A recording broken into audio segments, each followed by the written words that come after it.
What's up, everyone? This is the BumCast presented by Windy City Sports Cards. I am your host, HBIC, the head bum in charge, along with Baloney, the Southside bum, and a very red Dougie Fresh man. You know what, dude? I thought the contrast on your camera was jacked up, man. You are crispy red, man. Yeah, I got a little lobster action going on. I haven't burnt yet, so we're good with that. But no peeling. No peeling yet. No peeling yet. So let me see the underarms. That's how you can tell how white and how red you are. Ooh, yeah, skin of a hot dog over there. You know, most people got to pay to see my armpits. We do it free on the BumCast. Free on the BumCast, baby. How you boys doing? Or you know what? We just did a lot of food and drink for the tailgate yesterday. Maybe we super chat. You want to see Dougie's armpits? $1.99. like the bushwhackers. We're doing this for money. Well, speaking of burnt, did anybody else get burnt? Because I got burnt. Everyone. I look like I was wearing that jersey yesterday, and when I took my shirt off or that jersey off, it looks like I have a bra on with the way that it looks like I have straps on and stuff like that. Jason, you showed us pre-show. Look at that. Yeah. Now you're looking like me. I don't have that anymore. Jason looks like he works for me out in the summertime. Yeah, I got the nice crisp cut. I was saying like maybe we gotta start doing some tank tops, some bum branded tank tops. I gotta get even out the tan, man. I will say like, I did pretty good, getting the lines going, but the hat saved my life. Otherwise I would have baked if I didn't have the hat yesterday. Yeah, so hats come in clutch, sunglasses come in clutch. Are you a tank top guy or like a cut the sleeves off a t-shirt guy? I don't wear like I used me back in the day. Like I used to walk around wearing like board shorts and Dagos, and I feel like I need to get back into that. I need to get back into the tank top, life. Yeah, you could pull off a tank. Yeah. My arms aren't that bad, Like which way's the camera? They're not Johnny guns, but I don't know. We should. You know what? People should be paying us for this type of content. You're showing the guns. Dougie's showing the armpits. Like we're doing all this for free. Free arm, $1.99. $1.99 for me. So I don't know if it's like a weird algorithm thing going on that's in Hawaii, but have you guys seen like the new trend is to get like a bikini top like tattooed on you, like the actual like tan, like the like untan whiteness.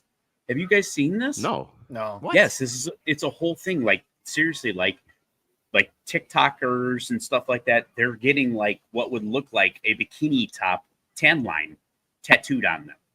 It is the weirdest thing ever. You guys got to look it up. Like I know, like people have started doing like the tattoo, like the freckles, which I think is very weird. Yeah, I've seen that. But I haven't seen like first I was naturally assuming you were talking about like just people like airbrushing a bikini on so they can walk around, because I know people like do the tan lines on purpose because people think it's hot. People, there's a weird section of the population that think tan lines are hot. So you're telling me people are tattooing that on they purpose? Are tattooed. That's yep, weird. Yep. Yeah, dude, it's weird, dude. Very weird. Could be just a Hawaiian algorithm, though. Yeah, I'd be interested to see your TikTok and Instagram reels in Hawaii compared to Chicago. I bet you do get some different stuff. All right, yeah. Gordo says, show some skin. Dougie, get in the armpit. Give him a double armpit because I like it. Hey, he only paid for one. Yeah, he only paid. Yeah. Buy one, get one free. So yeah, shout out Gordo. Good seeing you yesterday, man. He made a surprise appearance at the tailgate yesterday. So that's very good to see. My man Gordo. It was good to see him. I told him he needed some sun. So it's good that he was out there baking in Lot B. You needed a little bit of vitamin D, my man. Yeah. So Dougie, how's everything going on here down in Hawaii, man? Besides you being a nice little crispy. Dude, it's going good. It's going good. And I'm gonna make a statement. It's gonna maybe not go over so well, but so I've gotten to this point in my life where obviously I could afford to do nice things, But I'm finding out really fast that doing these nice things I'm doing them with people that I don't really care for. It's a bunch of fucking assholes that have money, and your family at first. I thought you were gonna drag your kids. Like, why am I Hawaii with my kids? That was a turn I wasn't expecting. Well, no, but I mean, it is part of that because, like, dude, like, so my family, like, my kids are interacting with other kids that don't go through the shit that we go through for money, and they're like big time asshole kids and big time asshole parents, and it's like hard for me right now, like I'm going up to the bar and I'm ordering what I want. I don't really care. I'm not really looking at like how much they cost and stuff like that, and obviously hotel bars are expensive as shit.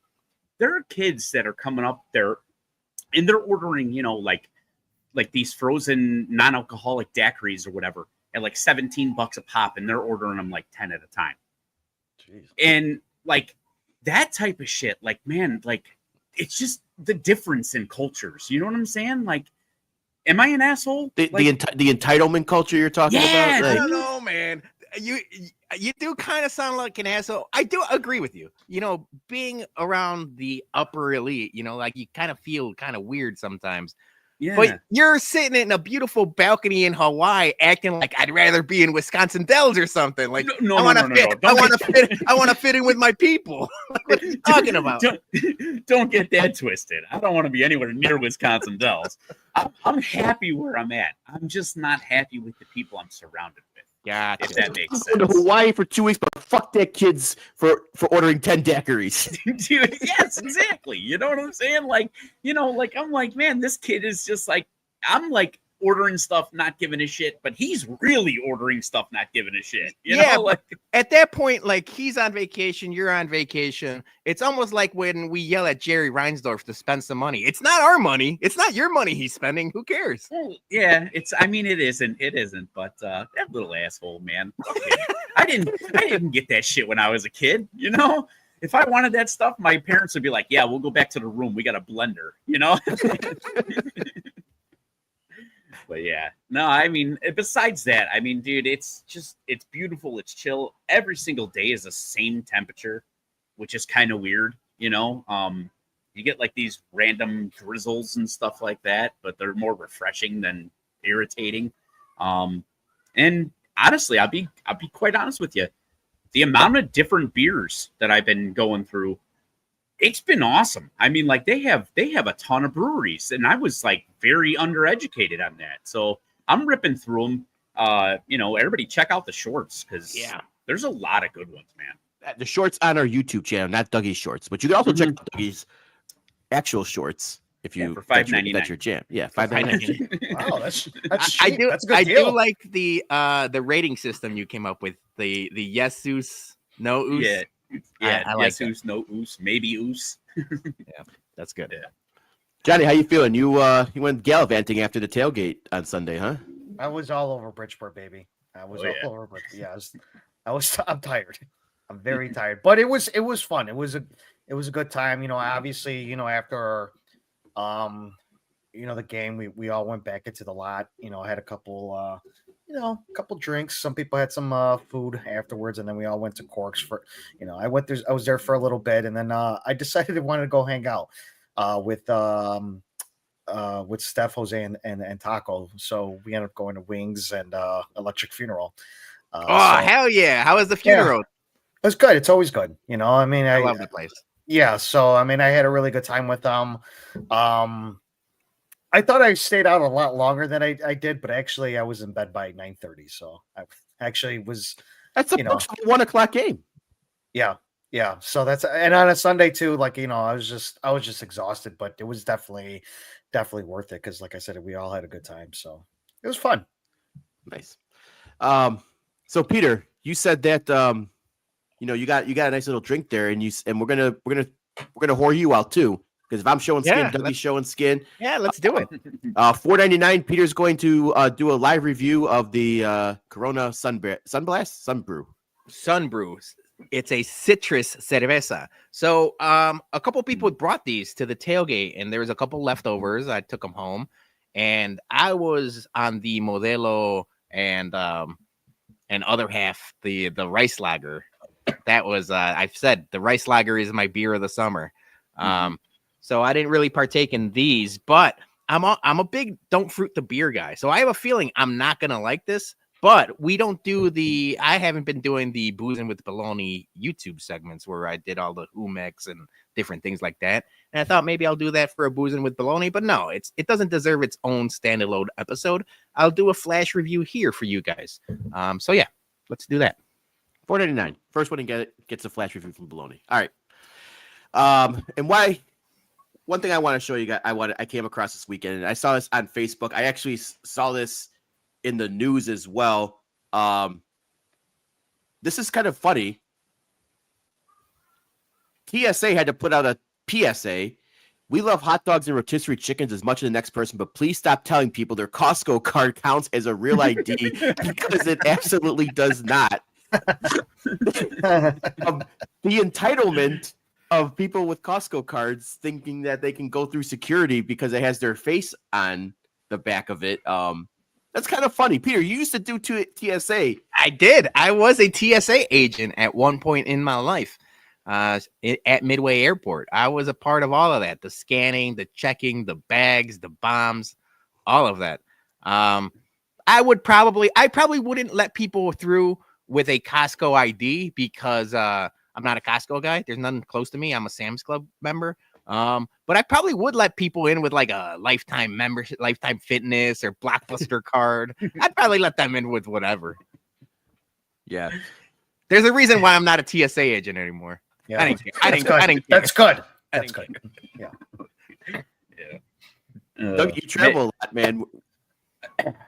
I like, I don't know, for whatever reason, I just started thinking like the Costco dudes like showing up there and hitting them with a big boom, and then all of a sudden being banned from the flight because you can't say boom or bomb on a plane. You know, That's a good point. You know, I kind of want to know though, like how many people actually done this, that they actually had to put out a PSA on this. Like it had to be a few hundred, maybe 1,000, because if it's a handful of people, they're not going to do it. But if it has to go through the nationwide broadcast of don't bring your Costco card, it had to be more than a few hundred times. yeah, definitely. I will tell you this. So I went to the weird terminal at O'Hare this time because we flew Air Hawaii, and I didn't realize it was with Spirit Airlines. It's the same terminal as that. So you know how the Spirit Airlines people are. There were a ton of people getting turned away for not having a real ID. It was crazy how many people were getting upset and getting turned away at the airport.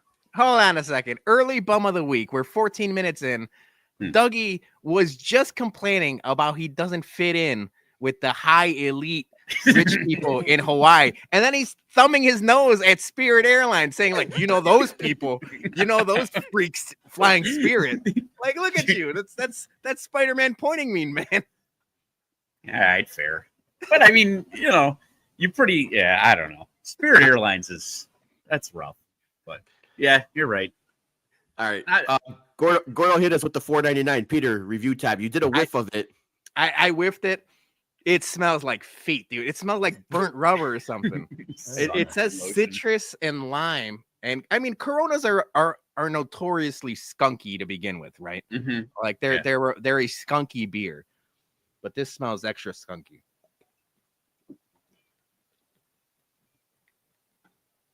Oh, look at that. That was a good first drink. Oh, I hate it. I really hate it. To me, it looked like you liked it because they were chugging it a little bit there. Well, you gotta. I was doing the Dougie. You gotta get a good. You gotta get a good base. I got no obligatory burps, but I might throw up.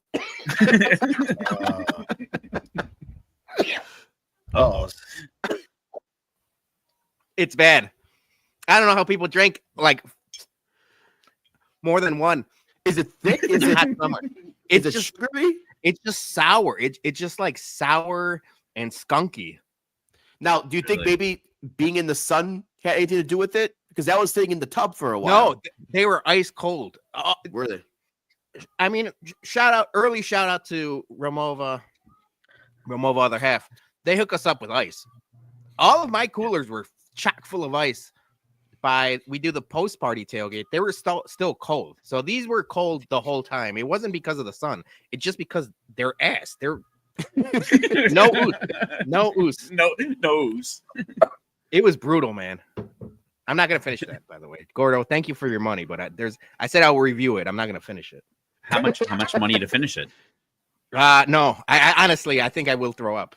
It's that bad. All right, and I like beer. I mean, I typically, I'll review any booze. We gotta bring up something here because apparently something's changed in the YouTubes. Julius put what the hell is this community leaderboard crap? Luke in the beginning of the show says, "What's with these crowns and rankings in the chat?" What is this? Did YouTube become MySpace now? Like, dude, you know what? I did see it last week when you guys were on. I noticed there was like little crowns, and I thought it was like whoever was first, second. I literally thought that's what it was. People got like number 2, number 3 next to them. I like this. Really? Let's make the comments competitive. You know what? Maybe we do like free T-shirt, free bum shirt for like the month's number 1 chatter or something. Yeah, I want the comments to be Lord of the Flies, like just get crazy. What was that old social Foursquare? You guys remember Foursquare, where you could you'd like check into a place and then you could become the mayor, and then they would have like special deals for you, like if you were the mayor and everything. Is that a game? No, that was an app. Oh, yeah, it was like a social media thing. Wasn't Foursquare like a Yelp kind of thing? Yeah, it was basically all like the Facebook check-ins, like when Facebook made popular check-ins. Oh, you were a huge fan of that. I still kind of am, but Foursquare like took that aspect and like incentivized it to like, so you could puff your chest and be like, I'm the fucking mayor of Polecats, bitch. Yeah. Oh, that's exactly. That's Johnny. Yeah, that's Johnny. So we don't need an app for that. Everybody. Yeah, the one brewery that I used to like to go to, the Ram in Rosemont, the mayor, every time the mayor came there, you would get a free beer and then a thing of beer cheese soup. So I was the mayor of that bitch for a long time. Wow. Mayor Quimby. Yeah, I don't remember this. That app. Say chowda. Peter, you're an opportunist slut. Yeah, I mean, if we're ranking if YouTube is doing the hard work for us and ranking the comments, let's reward the comments. Yeah, I like it. All right, we got a lot of Sox talk. We're gonna talk tailgate at the end of the second half of the show because we got a lot to break down, and we got a lot of Sox news. But before that, we're gonna play a quick ad from our sponsor. The BumCast is proudly sponsored by Windy City Sports Cards, who specializes in buying and selling all things related to Chicago sports. Whether you are a diehard fan of the Bears, Bulls, Blackhawks, White Sox, or Cubs, they have you covered with an extensive selection of sports memorabilia and collectibles. In addition to Chicago-focused items, they also offer a vast selection of sports trading cards and memorabilia from your favorite teams and players. So visit their online store at 312WindyCitySportsCards.com to find exactly what you are looking for to complete your collection or discover a new favorite. And coming up in a month, a little over a month, Elite Icons Framing and Sports Memorabilia presents the World Series reunion autograph signing. That is going to be Sunday, July 13th at the Hyatt Regency McCormick Place, at 2233 South Martin Luther King Drive at 9 a.m. They got a nice crowd coming up here. We've got Brian Anderson, Pablo Zuna, Truthosaurus, Cliff Polite, Vizcaino, Timo Perez, Chris Ridger, Dustin Hermanson, Jeff Blum, DeSamo Marte, and then we got AJ. We got the Coke can himself doing a rare public appearance, Juan Uribe. So make sure you bring your Coke cans. And just added Sweaty Freddy himself, along with Jermaine Dye, World Series MVP. He will be there. But yeah, so get your tickets at eliteicons.biz/shop, and you can get some of your autographs. Maybe you need to fill out a jersey. Maybe you're missing some names off of a jersey, a flag, whatever it is, a bat. Yeah, so man. this is your chance. Get the 05 guys to sign your stuff. So Lead Icons, July 13th. It looks like an awesome time. They keep adding. We kept saying, like, last week I said, wait, they got a couple more announcements. I think Dougie was teasing it on Twitter. They keep getting guys. It's awesome. So obviously we deal with a lot of Sox fans in the comments and at the games and stuff like that. It's a good event if you're a collector. Yeah, and someone commented, "Where's Burley?" And there was a stay tuned. So tease. That's a tease. Yeah, tease. All right, so we decided this show that we're going to go a little chronologically because there's a lot to break down this week. And we're going to start with the news of the Chicago Fire cucking Jerry Reinsdorf and taking over the 78. They are using private money, no public money, to build this stadium, which looks pretty cool based by the renderings. And Peter, you're the soccer guy. Yeah. So break it down for us. How happy are you? Early MVB to Fire owner Joe Mansueto. Joe Mansueto, for the longest time, said that sports teams should be and sports stadiums should be privately funded. He's putting up all the money himself. He said that the franchises gain the value, so like they should be the ones fronting the money, not the public.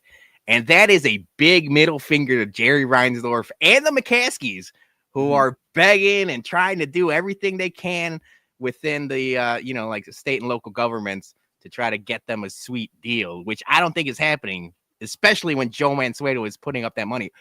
That being said, Joe Mansueto, worth billions of dollars. The estimated cost for this stadium was $622 million.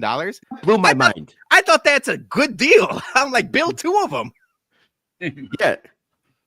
How many seats is? I mean, like, because basically it's like it's going to be like Bridge or in Bridgeview, like Toyota Park. So they said 22,000, and then I saw an interview with the director of operations for the Fire, who kind of teased that there's a possibility it'll be closer to 25 when it's all said and done, and I think that's the right size for the Fire. Right now, they're averaging right around 20,000 fans per game at Soldier Field, but when you go to Soldier Field, it's cavernous, right? So even if you have 20,000 fans, it looks like it's empty most of the time. But they're averaging more fans than the White Sox are right now. They've averaged more fans than the White Sox for the last 2 years. 20,000 for Chicago is probably small in the long run compared to other MLS teams, but I think that's a good space for them at like 25,000 per game, because you'd rather have them filled or sold out every game than what it is now. I like the stadium rendering though. That's pretty cool. Even though with with this you can't really get the skyline view. You're kind of but it's always different with soccer stadiums compared to baseball stadiums, where you have the luxury of being able to open up the outfield and like have those views. Like in a soccer stadium, you don't really have that. But yeah, I thought the rendering was cool. They said that it's going to be an all brick facade. And then I saw a couple other renderings where that roof, they made it look like the old Fire logo, like the crest that the Fire had. And I'm like, that would be fucking awesome if they did that. So I'm all in, man. I'm really excited for the Fire. They've needed their own soccer specific stadium for a while. I know they had it in Bridgeview, but besides me and my family, nobody was driving out to Bridgeview. Like, you need to be close to the city, public transportation. I think this is the right move. And we keep joking about, the Fire cucking Jerry Reinsdorf, but Related Midwest and the Sox have stated that there can be two sports tenants in the 78. They've said this now twice. I understand it from Related Midwest standpoint, right? Like, you're not going to say yes to the Fire and no to the White Sox. If you could fit both stadiums at opposite ends of the parcel of land, of course, that's the best case scenario. We've seen this with a bunch of cities, right? There's a bunch of cities that like share space and parking lots and usages. So now with the Justin Ishbia news that we're going to get to in a little bit, maybe that window is still open. But I like the fact that Joe Mansueto, we're saying he cucked Jerry Reinsdorf.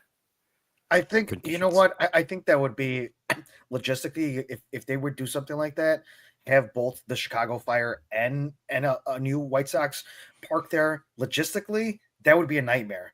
Like because the Fire do play it during the obviously they play during the summertime, and if there's a Sox game, I mean unless they excuse me unless they try to schedule it where there's like there has to be like a Fire game Yeah. and then a White often. Sox game, Yeah. then I could see that working. But I mean, I don't know how many people go past that Roosevelt stop.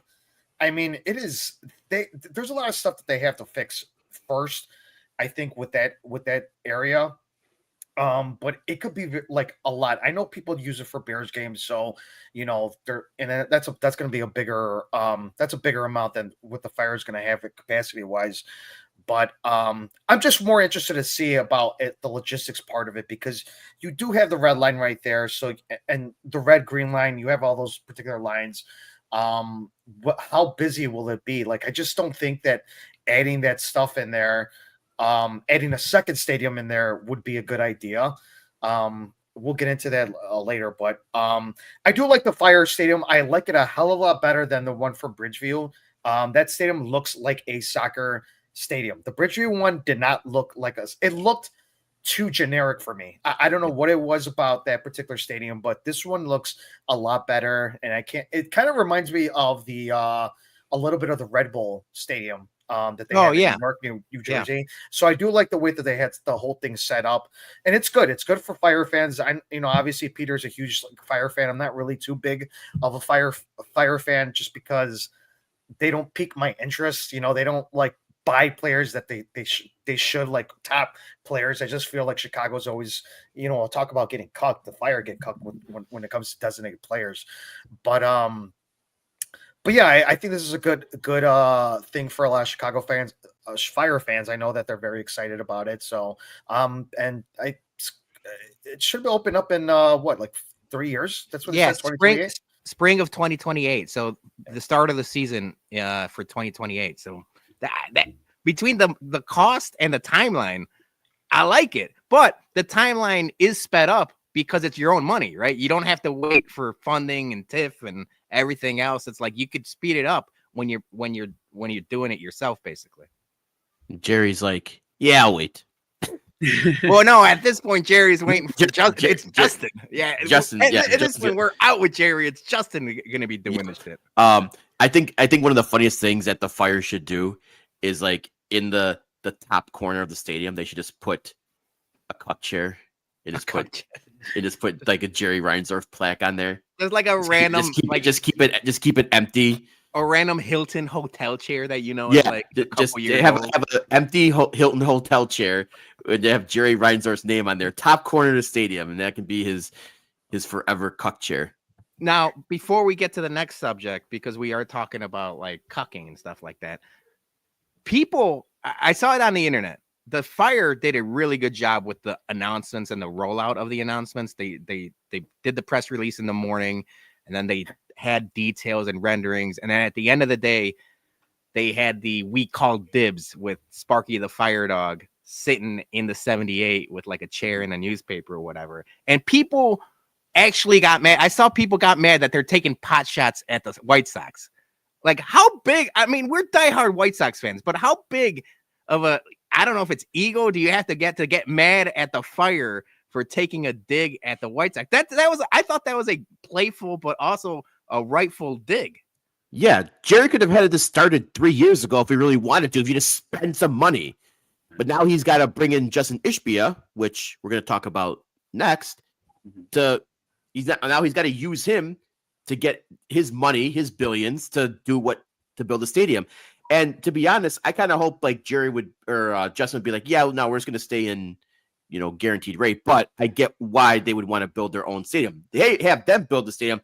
They own it, not the state. They can make money and do everything around it and build up that ballpark.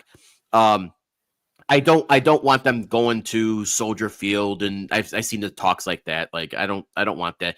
And I'm honestly not a big fan of them moving to the 78. I let the Fire have their designated areas. So I want to ask you guys too, if Justin does decide he wants to build a new stadium, what other alternative sites would you want to say? Arlington, the old hospital area at the Bears were looking at, the Reese Hospital location. Like, I've seen a bunch of different options, and the most pragmatic and the one that makes most sense, especially if you got Ishbia money, where you can buy out, the state, and I'm sure they would get a good deal on it, is just to build in one of the parking lots that's currently there. But I saw a lot of people say rebuild it in Lot B where the old stadium was. And as someone that just threw a tailgate in Lot B this weekend, that throws our plans out the window. Build it in C, F, or G, or wherever. I don't want them building in Lot B. No, I don't. I don't know if anybody's gonna hate me in this little group here, but build it back in Lot B. Like I like to have it at the old stadium. I keep on looking at the old like Comiskey Park, seeing some of those old games, and I think it would just be a better idea, nostalgically wise too, is to put it back there. You could put it back kind of like a replica of old Comiskey Park and build it up that way. The capacity that they had over there at the time at the old Comiskey, they had over 43,000. You could build that stadium back in there, and then just build development more, around it. Like that's another big village. Yeah. Build that around, like just like how they're doing with the United Center in the next couple of years, is they're building like a stadium village. So why don't you just do that? It's real easy. I feel like it would be the smartest logistically. It would be the smartest thing. That way you could do the exact same thing that you did when you were building up the new Comiskey Park, and just build it. You could still play at the old Comiskey Park and just build off there. You still got a whole bunch of parking lots that you could still use. And I just think that probably be the more smartest play if they end up going to a new stadium. I like does kind of make sense, because Question. I agree with the ballpark village. They have enough land there and enough parking lots and enough things that you could really build bars, restaurants, hotels, like anything you want there. The other thing, and maybe this is me, do you really need a new stadium? Is there any chance you could renovate this one and really make it something special? I mean, first thing you have to do is buy it, is get it right. You want to own it. You want to own it. That I understand. Yes, that's the first step. But no, I'm under the minority. Maybe this minority out this that I don't think you need a new stadium. Yeah, you can build up some renovations, but the park for me is fine. I have no issue like going into guaranteed rate, except for the fucking name of it. So hopefully Ishbia can buy it and call it back to Comiskey or something, But yeah, I have no issue with it either. I have no issue with them keeping that because they did a hell of a job renovating it. I mean, if you look at it back when it first, that was back bad. when it came, it was bad. Now it looks. I mean, I keep on looking at the stadium. You really don't have to do much. I mean, if there's other renovations you got to do, go ahead and do it and just own the stadium. Like I don't think there should be a big issue of getting a new stadium. But if it were to come fruition, and just do it across the street. I mean, it's just the most simplest thing to do. Across the street makes sense. Tadahito said, where do they play during the renovations? They can play in the 78, but only in that lot that they built for play that looked like the sand lot. You make them play in the sand lot field. No, I would, again, I what I was saying was that when the new Comiskey Park was being built, they were still playing at the old Comiskey Park. Yeah, they're playing at the old one. So it's just vice versa. That's all you got to do. Yeah. All right, so let's get. But you got to have a roof on the thing, or at least a retractable. Yeah. You don't like Bears weather for Sox games? No, it's been brutal. I mean, the spring was brutal this year. Yeah, you got to be able to play though. Like the unpredictability of the game not starting, or that sucks. All right, so let's get to some news about the whole Justin Ishbia thing, because that was, like kind of, I don't want to say earth-shattering, but it finally got to see the light at the end of the tunnel. So they officially announced that the Ishbias will be taking over the White Sox when Jerry decides to sell. But we have to wait. We got to wait to 2029 at the earliest. That is when he can officially start the process to sell to the Ishbias, but they will be the successors. They will be the first to get the option to buy. And hopefully they don't, 4 years from now, they don't change their mind and say, yeah, fuck you. He's pot committed. Yeah. But then after 2033, then the Ishbias have a chance to acquire the controlling interest from Jerry. And at that rate, he'll be, I think, 98 years old. And we saw what happened with Virginia to 101. Hopefully we don't get to 101, but at least now there's officially light at the end of the tunnel that in 4 years he could maybe say, I'm done. Let's sell. But people were saying, what if he doesn't make it till 2029? He is 88 years old. It sounds like, from my understanding, it still stays in the family at that point. And I don't know if Michael would be able to legally sell at that point. I think it would be. I think the Reinsdorfs would be. I think that it's been out there already, right? Michael wants the Bulls, and he has no interest in running a baseball team. I think if or when that does happen before 2029, then yeah, it's the Reinsdorf estate, if you will, selling it to the Ishbias. So I know you don't want to root for an untimely passing, but there's a chance it's still before 2029. Yeah. Like you guys said, there's a light at the end of the tunnel. Jerry's just got to walk towards it. That's all. Yeah, that's exactly true. But now we got a timeline, right? It feels like, even though it's a long way away, or it feels like a long way away, there's going to be a work stoppage from, all reports and stuff like that. So like we're inching our way there, but at least I could see we could see it happening. The announcement that, the Ishbias are putting in money to buy down debt and, invest in future stuff like that. We're cool. No, that's good. That's him being committed. That's what I'm saying. Like, I know, but like Jerry's like, I'll sell to you, but you got to pay down my debt. Like that's just the biggest fucking Jerry move of all time. Like that. Yeah, that's how Jerry stays Jerry. I was gonna say that's how divorces work, brother.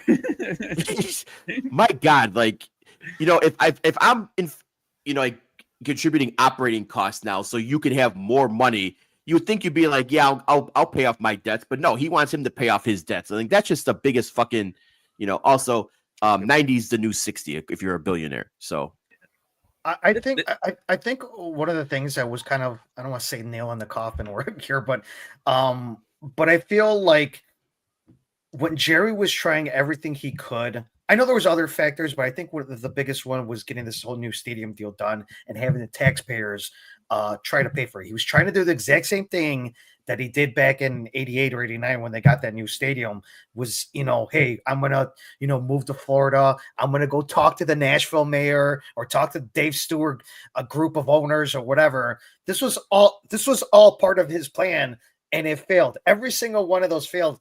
I think to a point where he was just like, you know what? I got this younger guy. He's got money. And if he could help out and maybe there is a chance. I know the 4-year thing is a little weird to me, but why don't you just give it now? But I think he still wants to be a part. I think he wants to see another championship. I think he's hoping for it. That's in my mind right now, that he's getting another owner who has money, who's going to put money into it while he still has, that stake with the White Sox. And I think that maybe this is where he's like, all right, I had to bring somebody else in. And then once it's like, my time in the sky, they could, he could take a controlling interest of it. But I just felt like that stadium one deal was probably like, all right, man, I do have to do something, because obviously what I was trying to do prior, I was doing before back in the day, it's not working anymore. So I think that the stadium was a big Johnny, I want to agree with you that, like, yeah, he wants to see another championship before he goes. But realistically, just reading the announcement and then a couple of like different things from like Bruce Levine, I don't think the winning matters. He, for his own inflated ego, wants to say he owned the team for 50 years. It says it right there in the PR thing. It's like being able to own the franchise for almost 50 years. If you get to 2029 and beyond, that's going to get to the 50-year mark. It's all ego for him. Not only the like Ishbia buying down that stuff, but like just him owning the team. There's a reason why it's 2029. Yeah. Then he hits that 50, and you figure 1 out of 50, you got better odds at a roulette table hitting the number. For real, 1 out of 50 is not great. Not good. So the one thing that they put in that press release was that Justin Ishbia is going to also be his brother and his dad will be part of the investment team and the ownership team. But sounds like Justin's going to be like the primary guy behind it, but his brother and family is going to have more interest. So that's good. So now we have like even more money to be going up against like the Dodgers and the Coens of the world. And I hope when they say operating costs and all that it means that they're going to be able to spend now for free agents, right? And I know Jerry still has the controlling interest, and he could probably say, no and poo-poo a lot of stuff. I'm going to be very interested, like next offseason, 26 offseason, if like Ishbia is like, I want to get this guy, let's pay the money, $200 million. I'll get, and then Jerry says, no, we're not doing that because his stubborn, fucking broken, dated principles of we can't pay $30-40 million a year to a guy if he's just, how stupidly stubborn he is. So I wonder if we're going to see a bumping of heads of Ishbia wanting to spend and Jerry keep on saying no. I don't think it's going to be spend and spend. Like I don't think Justin Ishbia is going to be, now going after the Juan Sotos and Kyle Tuckers of the world while Jerry still owns the team. But I do think it's going to be, we probably will see, a bump in payroll to like maybe a guy gets the $100 million contract that everyone's been clamoring for a while, or maybe just the operating cost of the team goes back to, pre Tony La Russa when they were in the playoffs, where it was like, more competitive. 130-ish. I think that's the way to do it, right? Like until Ishbia really owns the team and he could go supermarket sweep if he wants. But until that point, I think, you just bring the operating costs up a bit because you're at the floor right now. We're shopping at Filene's Basement. Is that even a store? I think that's a women's clothing store. I was thinking of like, I don't know what I'm thinking of. Ross Dress for Less. Yeah. You know what the most ironic thing is we're finally going to have a billionaire owner who will spend money, and then we're going to get a salary cap in baseball. Yeah, that'd be some shit. Don't put that out there. There's going to be a work stoppage, but don't. We're finally going to get a billionaire owner, and we're going to get salary capped on it. That's so White Sox. That don't put 2027, man. We're going to get capped on the fucking contracts. That's a great comment. Tadahito's got a good question. What do you think of Ishbia's partnering with the Bears and moving the Sox to Arlington Heights? He's got the money. Bears apparently need the money because the Caskies don't have it. I wouldn't mind that. I do think it looks weird, like when you'd see like games like in Oakland and you'd see like the sand and everything like in September and sometimes in October. Oh, it'd be two different stadiums. Oh, you're thinking two different stadiums? Oh yeah, 100%. That parcel is, it's big. I think it's like 4 times bigger than the 78. You could have your two different stadiums. Yeah, they wouldn't be sharing a stadium. Justin Ishbia ain't roommates with anybody. He ain't got no cut chair in the stadium. No cut chair for Justin Ishbia. And I'm okay with that, even though it is a lot farther of a drive to get up there. But sometimes it's the same amount of drive with traffic into the city anyway. So the Metro just drops you off right there. The Southside jerseys would be weird when you're playing in Arlington Heights. So that's the one thing. It's like, that they're the Southside team, and but you would have to change your name, Johnny. You wouldn't be the Southside Bum anymore. You'd be the Western Bird Bums. I will always be the Southside Bum. I don't have to change my name. That'll never change. Okay, guys, just on record. All right, so we do have. So we'll transition to the next topic of the week. But yes, we finally do have some good news on our front, and let's hope that Sox fans will be happy. But then we got some more good news, bad news. CHSN finally decided to get a deal with Comcast, and everyone's like, yes, the people will rejoice. And then they read all the details that came along with it. They sold their soul to the devil. And and they're putting them on the ultimate tier. So not only do you have to have Comcast, but you have to pay for their most expensive package. And then on top of that, they said, hey, all those people with HD antennas, fuck you. Your signal's cut. So they spent a year telling everyone, go buy an HD antenna. And then they immediately pulled the rug out of everyone and said, too bad, so sad. Go buy Comcast, which I'm not going to do because I'm not spending $120. I'm not spending $120 a month for fucking just for a cable package. You know, I already pay $80 a month for internet with them, so I don't need to throw on an extra, 120. And then you the thing that irks the fuck out of me the most with Comcast though, and he's like, ugh, the fucking year 2025. Why in Comcast do I still have to pay fucking $12 a month for HD feed? This is fucking 2025. This isn't 98 when HD was a thing and there's new technology. Why do you have to pay a premium for HD video now? And then I gotta pay fucking $10, $12 a month for a fucking box just so I can get a signal in here. Fuck you and your penny pension. Like, you can get boxes should be free with your subscription. You're already paying that much money. So what the and then you got your fucking all these regional sports taxes fees and this tax fee and this tax fee. The next thing you know, your $120 package a month is up to $170 a month. That was the end of my rant. God damn it. You were cooking. I'm like, let me get him go solo. I'm like, he's really cooking here. I want to make him bigger. But that's like motherfuckers. Like that's one of the reasons why a lot of people left Comcast to begin with, and they went to YouTube. They went to some streaming services. Fubo, Hulu TV, like they were sick of those exorbitant fees. And now you're saying like, well, you want to watch 3 shitty teams play, you got to fucking, pay the ultimate tier pricing.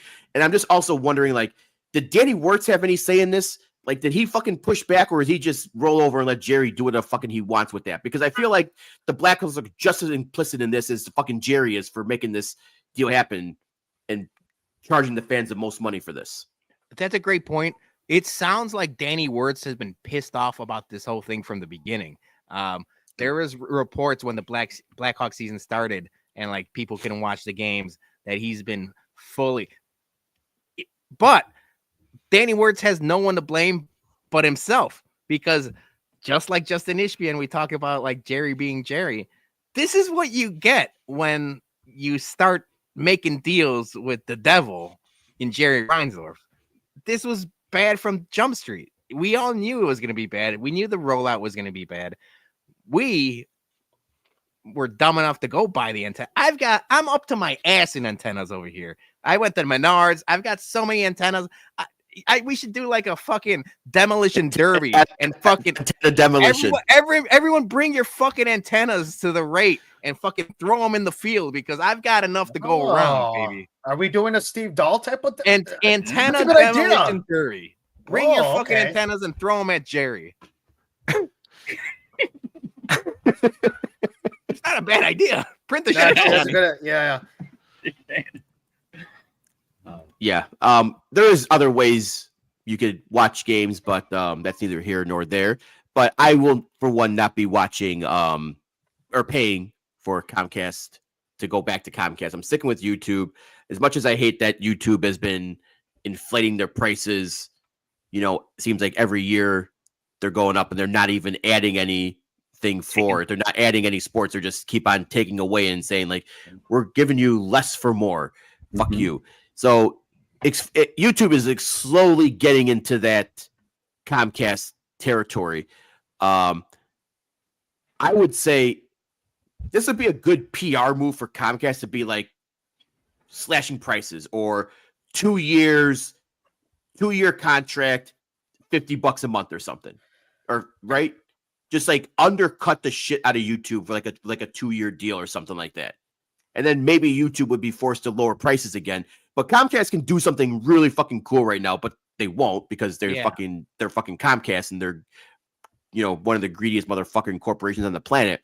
But I think with that news, they could do something really good right now for goodwill with fans. That would make sense, Jay. It really would make sense to try to undercut the competition. But one, it's only the Chicago market, right? We're talking about it's the third biggest market for television in the country, but you can't really do that when the White Sox are the worst team in baseball up until last year or whatever. The Blackhawks aren't really that good, and the Bulls stink. If you were telling me all three of those teams were competing for championships, and like there's a clamoring for people to watch them day in and day out, then you could be like, yeah, come to Comcast, we'll cut you a deal. I would probably be signing up. Like, I've never had Comcast in my life. I used to have DirecTV. Now I have YouTube TV. I've never been a Comcast customer, and I probably won't be ever. But if you're telling me I'm getting a deal and I'm getting three great teams that I watch in and day out, I'm like, yeah, sign me up. The fact of the matter is, the ball was always in the provider's courts because this channel, whether we like to say it or not, like, they got no leverage. The three teams stink. Like, they got barely any advertisers. The programming, it's basically just fucking what's his name on every goddamn TV show. The radio guy. Why am I blanking on his name? Haw? David Yeah, Haw? it's basically the David Haw channel right now. It's like they got no leverage. Fishing, they got the fishing thing going on. Chauncey's Great Outdoors. Shout out Chauncey. Yeah, what is this? What does Chauncey talk about? Does anyone listen to No, the I don't show think- or watch no. this show? No, I was just kidding. no, he's still on ESPN 1000. My guy gonna say, Chauncey's a good guy. Does he tell you where to go fish? Like, oh, this lake is hot in Wisconsin. Go get these fish are biting, or Yeah, he Tell you tells what. you like a week later yeah, after it's already been overfished. yeah. So I think a lot of fans got screwed because they were like, well, at least we had a chance to watch games free over the year. But that's such a fucking Comcast deal. Like, all right, we're gonna give you a deal, but all that free shit, no more. And who knows how much of this deal had to do with Justin Ishbia's succession if Comcast was finally like, all right, because we're working with Ishbia more now instead of Jerry, or was this negotiating before that came in play? I don't know, but the timing of everything is very suspicious if you ask me. A lot of conspiracy stuff, I think. I just realized something, and I want to put it out there now. If CHSN wants to film another commercial with us, I'd gladly get Comcast back. I will be a shill if it means we're back on TV. Yes. Yeah. I mean, how shitty is that, dude? We were that close to national broadcast. Yeah, we just missed out on. We were all on antennas. I have the notes here. So Comcast, in the Chicago market, that adds another 1 million eyeballs to CHSN. So they could go to advertisers and say, "Hey, we got 1 million more eyeballs now that we got this Comcast deal." That could have been us. We could have been on 1 million more TVs. We just missed it by a couple days. Why couldn't Southpaw's parents have sex maybe 3 weeks later so we had his birthday in 3 weeks? Whoa. Wait, if you go back, yeah, that's beginning of beginning of October, right? So Yeah, like we haven't even thought about that. Also, who's Southpaw's parents? Is it Ribby and Rhubarb? Or what was it? Ribby? Yeah, Ribby and Rhubarb. What's his name? no, that was like a 14-year difference. So unless he was like in an egg for like 14 years and he hatched like the Eagle Man- gobbledygooker? yeah, like Eagle Man or something. Dude, what if like our commercial was the pitch that got Comcast and Xfinity to finally sign on? Oh, Yeah, I like that. I like that, Dougie. maybe Comcast is like, get these guys a national TV show on CHSN. Yeah. Like I kind of, you know what? I kind of wish that they would go back to WGN or like one of those. Yeah, like, it was close. Yeah, That was close. I don't know if that was a posturing move or like them trying to like accelerate things. But we talked about a couple weeks ago when that news broke during headlines. I was excited to have the possibility of Sox and Bulls and Or Blackhawks back WCIU. on WGN and WCIU. Obviously now with Comcast, that's not happening. Boo. All right. So let's go to the stuff on the field now, because this is stuff we want to do. And we got two pieces of great news. One, Tim Elko. The Alcoholics are back, baby. He got called 2.0. up. Alcoholics 2.0. And then the real deal, Kyle Teel. Okay. These are all. I feel like now we're just giving them wrestling nicknames from like the 80s. Shirts patent pending. The real deal, Kyle Teel. He comes up, and what a debut for that guy. Yeah, took a walk, threw out a runner, got a RBI. Like, I'm happy with that. Or hit, I should, hit. RBI came the next day. But that's good stuff, man. Like, we're seeing good things from the prospects. Tim Elko comes back, hits a 2-run shot Saturday. God damn it, I missed that. I was out and about on Saturday. I forgot to throw my Tim Elko home run bet in. And I feel like every time I forget to throw the Elko home run bet in, he hits a dong. So we're almost we're going to talk farm report here in a few minutes. But we got 2 people off the list. Guys, initial thoughts on Kyle Teel being your new everyday catcher / DH. Yeah, not everyday catcher because we still got Edgar Cuero out there. But I like it. Now I'm going to sound like a broken record because it's happening more frequently than I thought that these guys are getting bumped up and the vibes are high. You could tell there's a difference with this team now that there's a lot more of the infusion of younger talent. These guys are exciting. They're ready to play baseball. Every once in a while, you still have a boneheaded play because they're young and kind of like, we see that with Chase Meidroth running the bases every now and then. But even him, Chase Meidroth is fun to watch, man. Like he hit a home run this weekend and like he's got a good glove and it's just like an exciting time. I know the record on the field doesn't show it, but it's an exciting time to see all these guys called up and it feels like they're building something. Now, with the influx of the Justin Ishbia money, and I talked about like the payroll possibly getting a bump up. It's not going to be crazy high, but you have a good base of players to build that with, right? You got all these young guys that can play.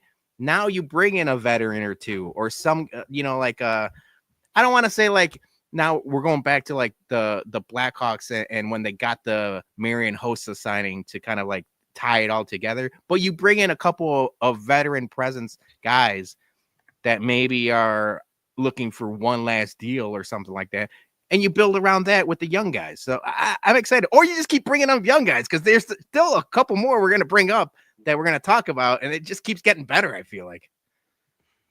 I mean, obviously, this time around with with these kids coming up in the way that like they've been playing, because I was always expecting like, when we had that first like or that second rebuild or whatever, those players with like, Makata and Robert, they're all them coming up and stuff like that. I was like, oh, this team's going to be great. And obviously we went to the playoffs 2 years in a row, but obviously that, they both were, failed. And I thought we were still going to have a good team, but obviously that didn't happen. I like this team a lot. It's just because it's this time around, it feels like a lot different. It feels like that old White Sox slogan, "The kids can play." I feel like these kids can play. I mean, they're doing really well. They're having fun. I feel like this is a good fun bunch. It's a good locker room. But yes, I would like to see a little bit more veteran presence. Andrew Benintendi, he's been actually, doing, fairly better. Good. A lot better than the first 2 years. Yes, he's doing it fairly better. So I do like the way he's been playing. I think that you have to like part ways with Luis Robert here soon or something. Mm-hmm. I think getting somebody else in there, I just think that, especially with the new pitching that's coming up as well too. We got a couple good arms in the bullpen, but it's not like a great bullpen, So I think, going in free agency, going into next year, I know again, they're not the Sox of last year, but they're not a great Sox team, but you could see the progress. I love the progress of where this team's going. So that's my whole thing is that just don't suck like how you sucked last year. It's a lot better. And I just think that, yes, having maybe a veteran pitchers come around for next year, some hitting. I keep on seeing Schwarber's name up a lot. Again, I'm not quite sure that's something that we would get, but I just think that it's a very positive manner that the way the kids are playing. Look at what happened yesterday at the last inning.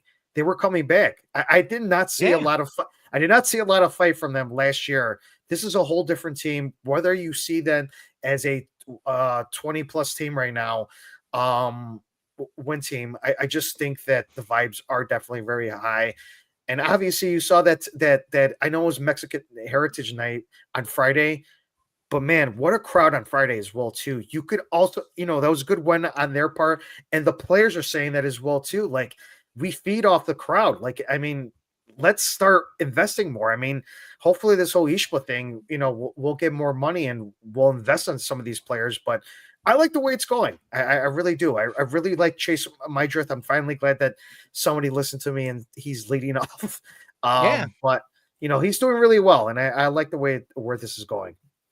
Johnny just came up with two different. Now in my head, he came up with two different slogans. Now I like the kids can play 2.0 because the kids can play, and you just said Willie's boys don't quit.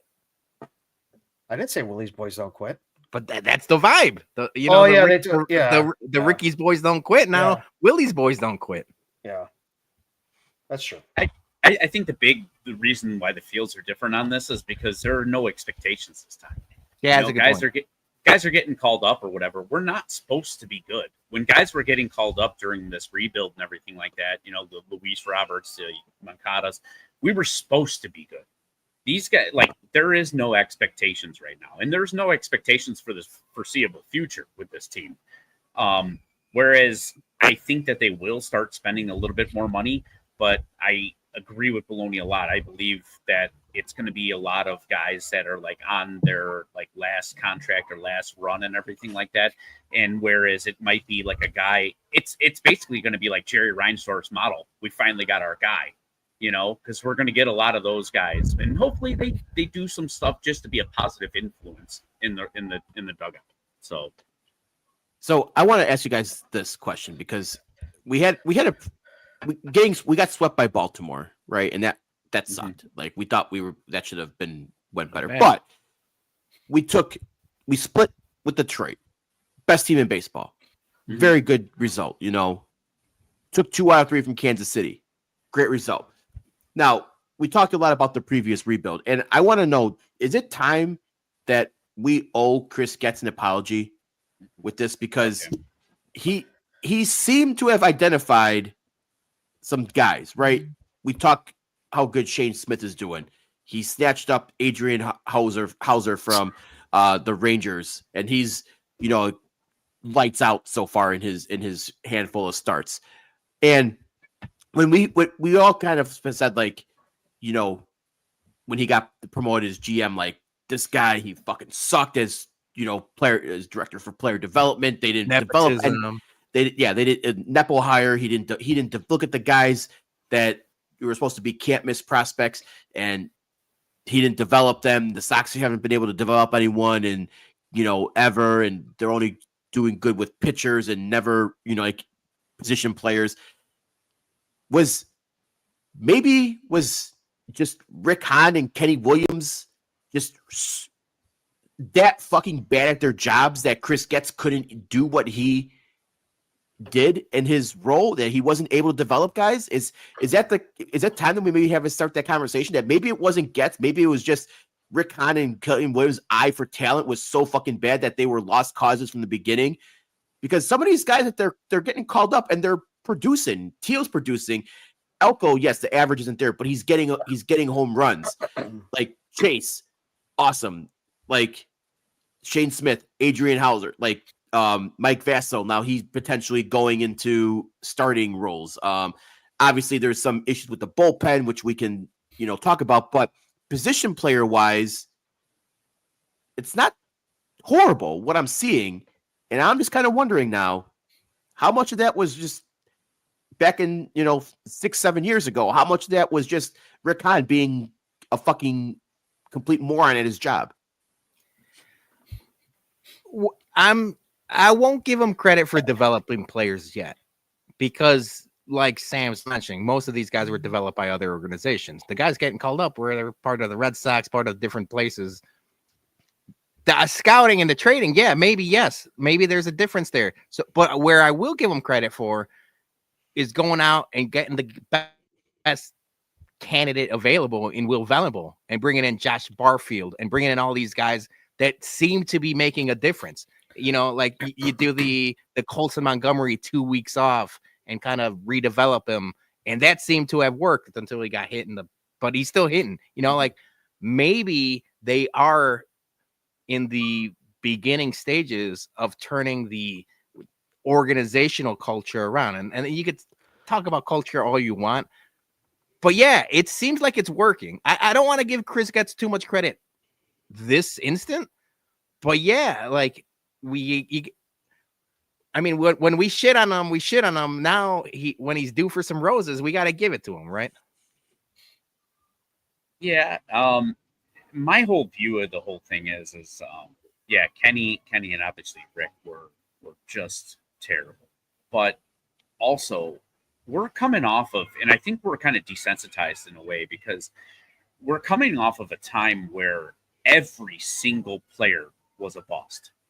And now, like that just never happens. It never happens. At least one of the guys, two of the guys might be good. Every single one of them sucked. Okay.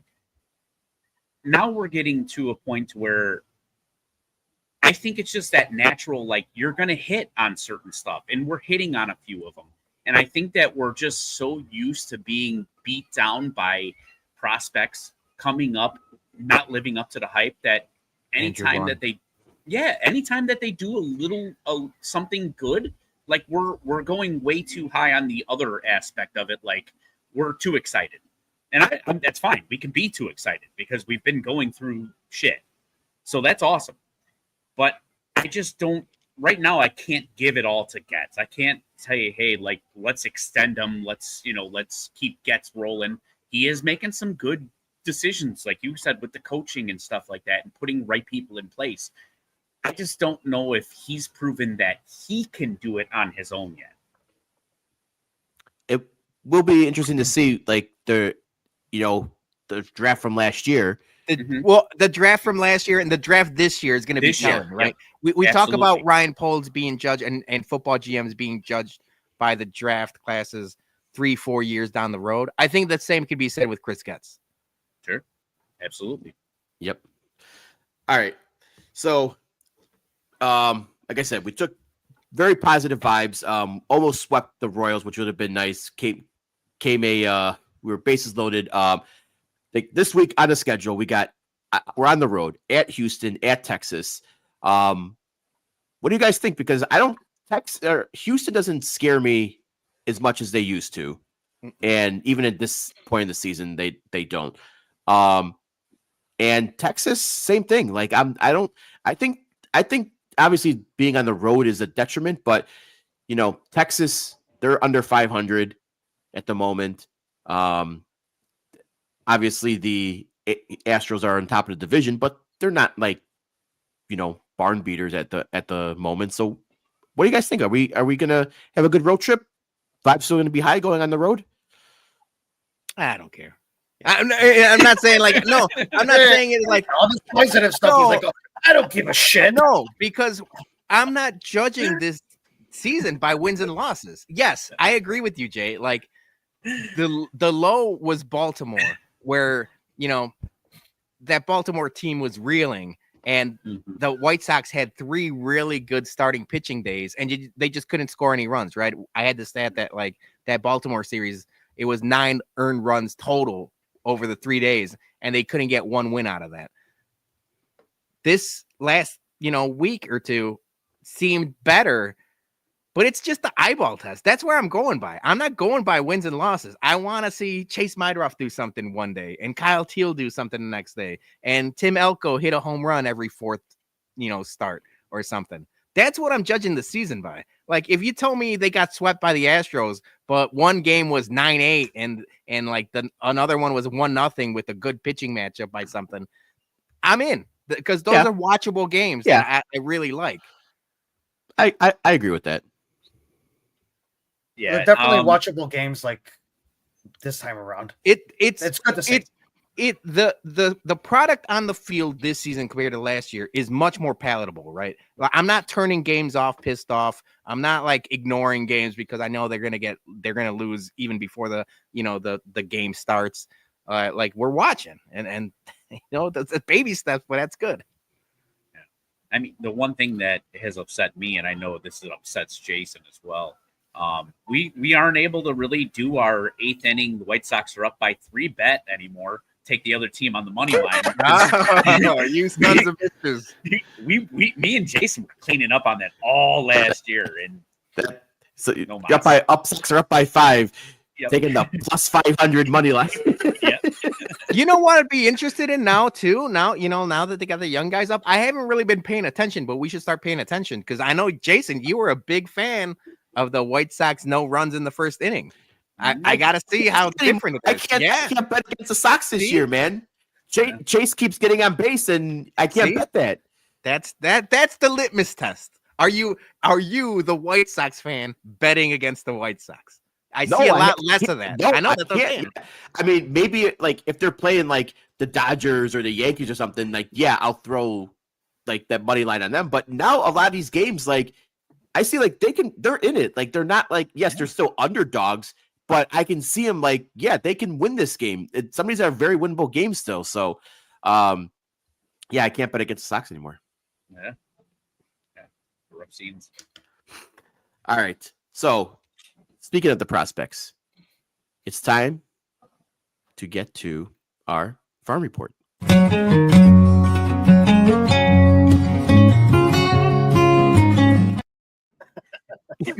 gotta say something. I had a thought about this the other day. We gotta keep redoing that graphic, but then just telling them every time a little bit longer straw. A little bit longer straw. Yeah. Every week. Yes. All right, it is time for Down the Farm with HBIC, and this is our weekly farm report for the minor leagues. And as always, this is for the last 7 days, so not the whole season. Kyle Teel is no longer on this list. This is the first week we're not doing Kyle Teel. He got promoted. Like I said, it's Teel time. So we're gonna go start off with our guy Colson Montgomery. He was very, very bad last week. He went 0 for, but came back with a 286, 2 for. He only played a couple games, so it's only 2 games. He got the ball off the knee, so he's back in the lineup. But he did have a 2-homer game. So it's good to see the power after coming back. Didn't affect the knee, didn't affect that area at all. So Colson Montgomery, let's keep it going, man. I'm hoping you get a July call up. It's possible. Yeah. All right. Next up is our guy Andrew Vaughn. And he's Vaughning himself again. 4 for 17, 235, 4 for 17, 1 home run, 5 RBIs. But 4 for 17. Not what you want to see from Vaughn in the minors, man. You want that over 300, close to 400 average from him. Dude, I instead of the farm report for Andrew Vaughn, I'm interested to see when Jason stops reporting on him, because it's almost close to he's so irrelevant that it doesn't matter. Like everyone else, Colson Montgomery, Braden Montgomery, Schultz, those guys, I want to know what they're doing. I need to know, the week in and week out thing. You could tell me Andrew Vaughn took a nap at first base and shit himself. I'm like, I don't give a fuck. Like this guy stinks. You should have your own report. Take him behind the barn. Old Yeller style. Yeah. We need the farm report and then the barn report. Who are we killing off? So instead of me with the straw, it's me like just Right. Sorry, old fella. It's like the scene from Napoleon Dynamite when the bus pulls up and they shoot the cow and just splatter. All right. Next up, we got Corey Jokes. Another good week for our guy there. 6 for 20, batting 300, 1 home run, 3 RBIs. Again, I've been saying it for a while now. Why is Palacio still here when you have this guy doing stuff, continually hitting in AAA? Okay, I agree with you. Why is Palacio still there? But he seems to be beloved by everyone. I don't know if you saw the Friday night game where he was mic'd up, and like it seems like he's just a vibes guy.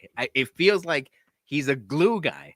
So even though he stinks, you need one of those guys. I mean, we're children of the 90s, right? Like we watched the Bulls. You need that Jack Haley type of guy. Now, granted, Jack Haley never played. He was just like, Dennis Rodman's, body man, babysitter. But you need those type of guys. Maybe Palacios is just a vibes guy. He brings everybody good vibes. You need those guys. When I heard that Teel was getting called up, and then I immediately saw that Palacios was going to be on the mic'd up, I was like, "Fuck, he's not getting DFA'd." They wouldn't promote him as on the being mic'd up and then DFA. I was like, "Fuck, he's still going to be here." I don't think the intern running the mics or like the second producer knows about like roster moves. I think if he would have got DFA'd, they would have just mic'd up someone different. I don't think Palacios having a mic matters on the roster. Dude, they got to do the exact opposite. They're doing all these promotion videos. Do DFA videos. Like, hey, dude, like you're gone. Like Hard Knocks when you got to cut the last guy on the roster. Hard Knocks. Yeah, exactly, dude. Well, if that's the case, we want Andrew Vaughn DFA'd video. Dude, it'd be so good. Yeah, hey, man, you haven't been really doing all that great and everything like that. You're gone. And turn your playbook. Yeah. Playbook. All right, next up we got Jacob Amaya, who continues to hit back in Charlotte. 4 for 10, 1 home run and 4 RBIs. Time for another chance for Amaya.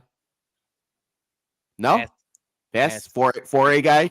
You're gonna let Vinny Capra still continue to do his .48 batting average. Charlotte needs vibes guys too, and Amaya. All right. Going down to Birmingham, Noah Schultz. Wait. Now, this is your segment. I didn't want to. This is your baby. Yeah. I thought for sure we were getting a Brooks Baldwin update because that guy seems to be fucking raking. Oh, that's a good question. Yeah, I did not get the Brooks Baldwin. The only reason I brought him up is because I've seen a lot of Brooks Baldwin deserves a second chance, or he's earned a second chance. And there's the white Lurie jokes and everything else. But if there is a guy between Amaya and jokes and now Brooks Baldwin fighting a position, I think Brooks might get the call up before anyone else. That's my fault for not putting him in there because he went 9 for 24. So 375 average with 3 home runs and 6 RBIs. Yeah, that's a good ass week. So all right, Brooks Baldwin going back into the every week. I need Tadahito. I'm judging Brooks Baldwin on what Tadahito just says.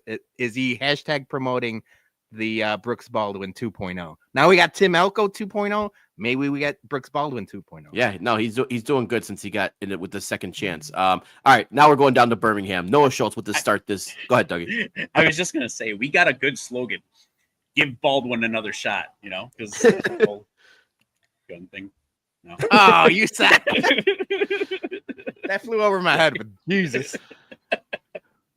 Sorry.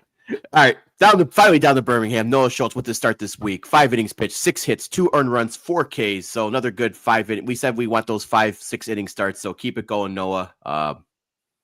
Great, another good start. All right, before we get to one of the men of the hour, too, I'm going to go right down to Winston-Salem real quick. Braden Montgomery, Tree. 8 for 24 with 3 RBI. So good bounce back week after going 1 for 21, which was horrendous. Great bounce back week for Montgomery. But man of the hour news broke today. Grant Taylor. So he had 3 appearances last week. Gave up 1 hit with 6 Ks. And I've been saying it for now a month. Like this guy, promote bullpen guy, and he's jumping Charlotte altogether. He's gonna be joining the team in Houston on Tuesday as a bullpen guy, and I think immediately he's the best bullpen guy on the team, even though he hasn't even thrown a pitch yet.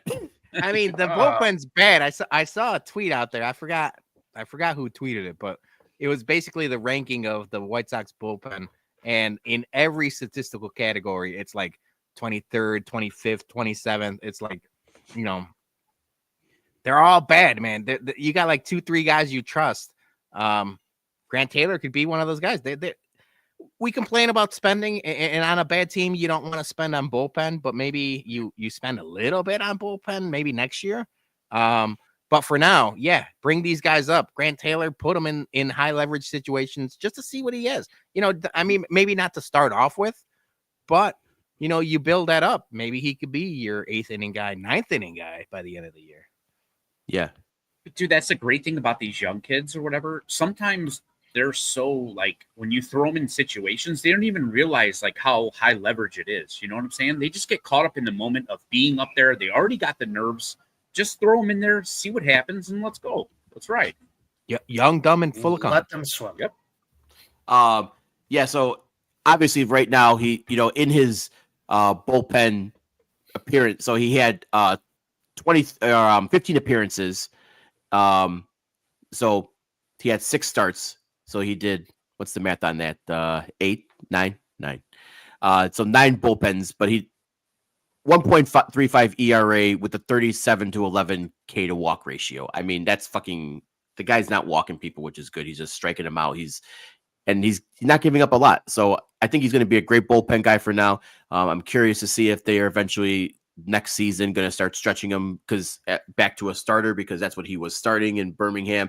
And he was great as a starter. I was giving you the farm report in April, beginning of May, and he was doing great in his, not a lot of innings pitched, but that's seems to be the norm in Birmingham. But yeah, he's doing a great job. So I'm very excited to see what he can do for the Sox. Yeah, I mean, you're right, Peter. Give him some high leverage situations.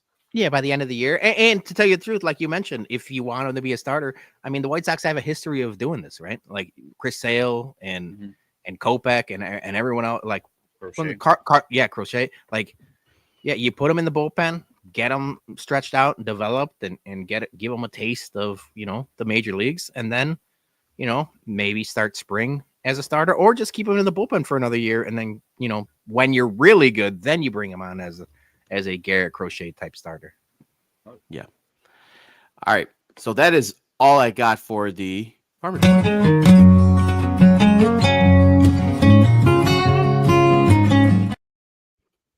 All right. And that's all the Sox talk we got for this week. So we're going to move on to some tailgate talk. But first, we got to pay an ad from our sponsor. No, it's not here. Uh-oh. It got deleted. Oh, no. You know what? What? We're going to pivot. I apologize to Chickies, but we got another sponsor, Dad. Yes. So, okay. I don't know what we're doing now. It was up there earlier. I don't know what happened. It was. All right. Anyways, I was preparing for a break here, but let's just go let's talk some tailgate from this weekend, because we had Southpaw's 21st birthday, which we did with our friends at Sox on 35th, and we couldn't thank everyone enough who came out and supported us, and just it was a party of the summer, right, guys? And we drank a lot, we ate a lot, but let's talk some tailgate here, guys. Right?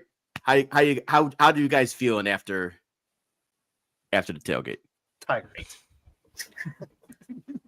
Tired? Very tired. Yeah. I'll start off. We got to thank a bunch of people. We have to thank a bunch of people, not only the people that attended and the White Sox and South of 35th and everything else, but everyone that made this tailgate possible. So we got Windy City Sports Cards that showed up, sent Jason a big old bag full of free swag, and people loved it. I don't think people believed that they were just free t-shirts. People go crazy for a free t-shirt. Yeah. So like that was free. Removo other half was there in attendance. I said the rice lager is the beer of the summer. People were pounding the rice lager. I know Brewhand Luke had a couple, 2-3 of them. Always a good time. We appreciate Removo other half for providing the beer and providing the ice. They stocked us with ice for the tailgate. Yes, they did. And then Jason, you set up a absolutely killer Bloody Mary and mimosa bar.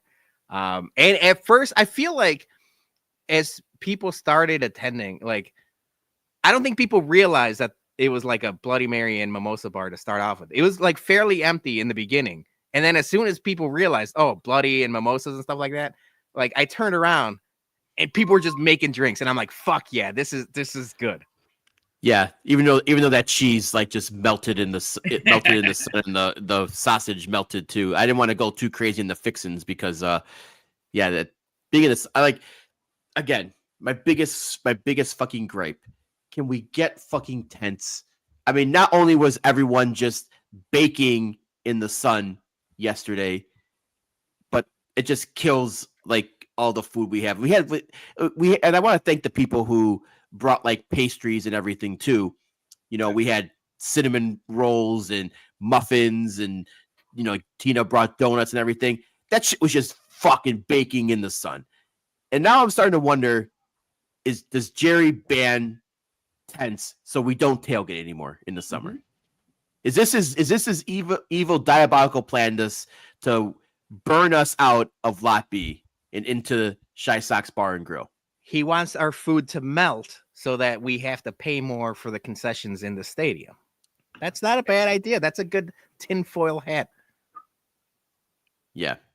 No kegs, no tents.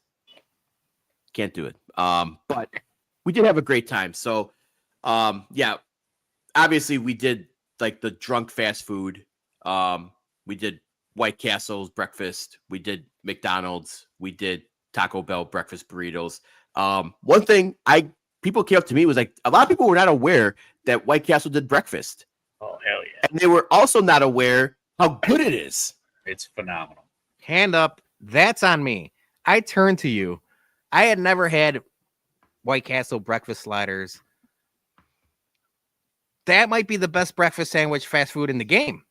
That thing was fantastic. I had one and I'm like, oh shit, I'm gonna have another because it was that good. I mean, shout out Missy and Johnny. You did the White Castle delivery. I saw Johnny walking down Lot B with like briefcases full of sliders, like he was like cashing in money in the bank or something. It's just like run. But it was awesome, dude. That breakfast was legit. And hand up, I'm a big fan of White Castle. I just never made it for breakfast, and now I learned me something. Well, you can get it all the time. You can order it. It's all day. That's another game changer. Wow. Dude, that is so here, let me tell you the pro move, MVP. dude. You get yourself the breakfast sandwich and the regular one, and you make yourself a double, and you get the burger and the breakfast sandwich at the same time. Kiss the chef. Speaking my language. Oh. Yeah. And I'm gonna go to White Castles after this. their hash brown nibbler is fucked too. They do. Unlike their fries. I think they got a better hash brown than McDonald's, and that's whoa. Now that's saying something. I'm a big McDonald's hash brown. They're up there. They're up there. How could you make such a good hash brown when you make such shitty fries, like Dougie mentioned? That's a very good question. Yeah, they need to change that. But their hash brown, their breakfast is elite. They actually, you can actually get the waffle bread too. You can do like a waffle slider. That Belgian waffle sandwich. Yeah. Damn, we gotta film like a video of just like all the White Castle hacks you two know. I'm unaware of all of this. That would be good content. White Castle hacks. So I got to ask the one question that I was kind of like looking in photos, but not a lot of people were taking pictures of the food. What went first? Well, the White Castle went first because Taco Bell, McDonald's are fucking idiots. Like, go on a rant, please. Because they don't allow you to schedule pickups in advance. White Castle, you can schedule your pickup. I placed that order on Saturday. Yeah. McDonald's, Taco Bell, you put the order in, they're like, oh, show up. So I put an order for 100 McGriddles or 100 McMuffins in, and I want to, shout out Marge for picking those up for us because she's usually part of our convoy crew, and she had to go pick those up.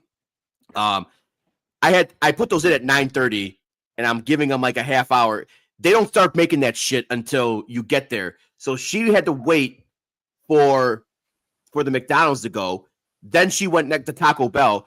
Taco Bell was even more fucking incompetent than McDonald's was, that they apparently dropped eggs on the floor when they were making them.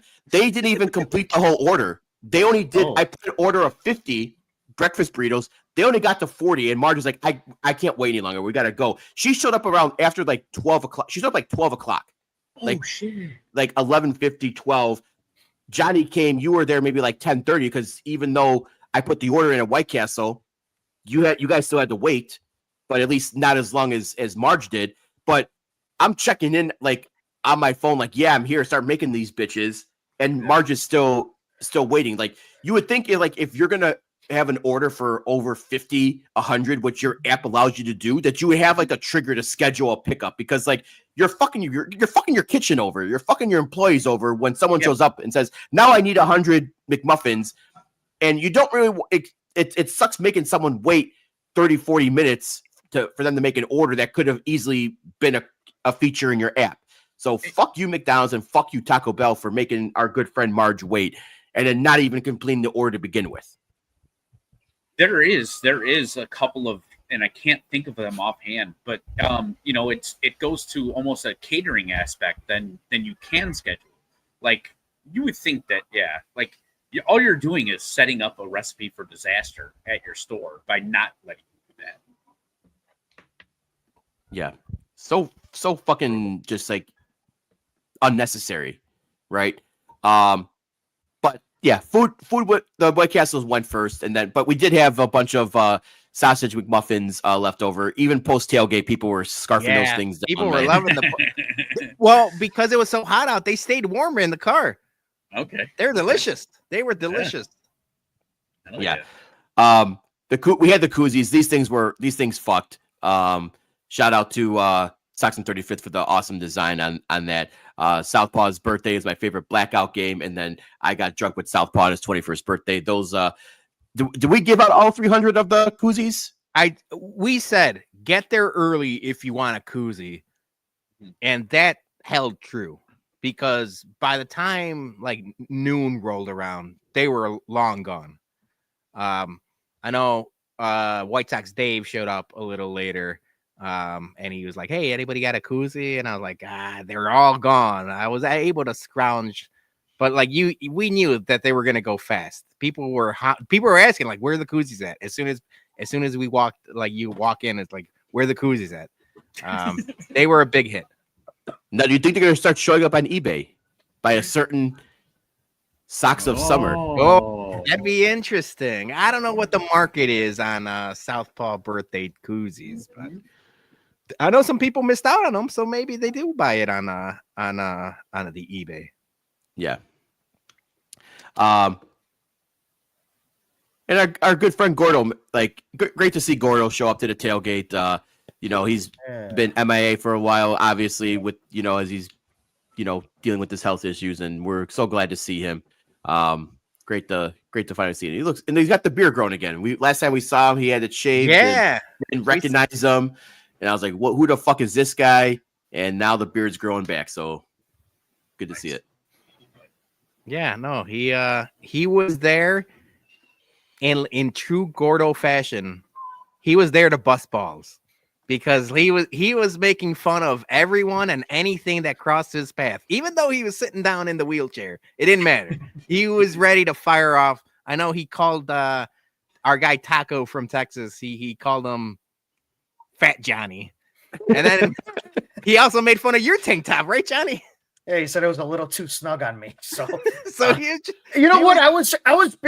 I came up to him and said, "Hey, how's everything going?" And we talked for a little bit, and then he looked at my jersey like that. The jersey looks a little snug. It's like, "Hey, man, I'm living life right now." Okay. So, hell yeah. He was pulling no punches, which I appreciate. That's what we know about Gordo. He was there to bust balls. Yeah, it was good to see him. Good to see him. And then finally, our boy, the fuzzy green dude, showed up. Get a cake. He played. We all sang him happy birthday, which was awesome. And then Peter, you guys teamed up for some epic beer pong action. And undefeated against. Now here's the deal. Now, the Sox on 35th guys were saying that they purposely tanked the game because they wanted to let Southpaw win. But if you go to the video, I made my cup, Southpaw made his cup. It was a little tricky. It took longer than we wanted to. The wind, one, I haven't played beer pong in a long time, but it is tricky when there's wind involved. So it was almost like I got to give a respect to the kickers in Soldier Field. Maybe I don't give them enough credit. It was a windy ass game. I had to like judge the wind. It was good. Yeah. I got to be honest with you. I don't know if I've ever played beer pong outside. It's tricky. Different. It definitely took some getting used to. But yeah, if you see in the background, Slugger was there. Slugger for the Kansas City Royals mascot was into some shenanigans.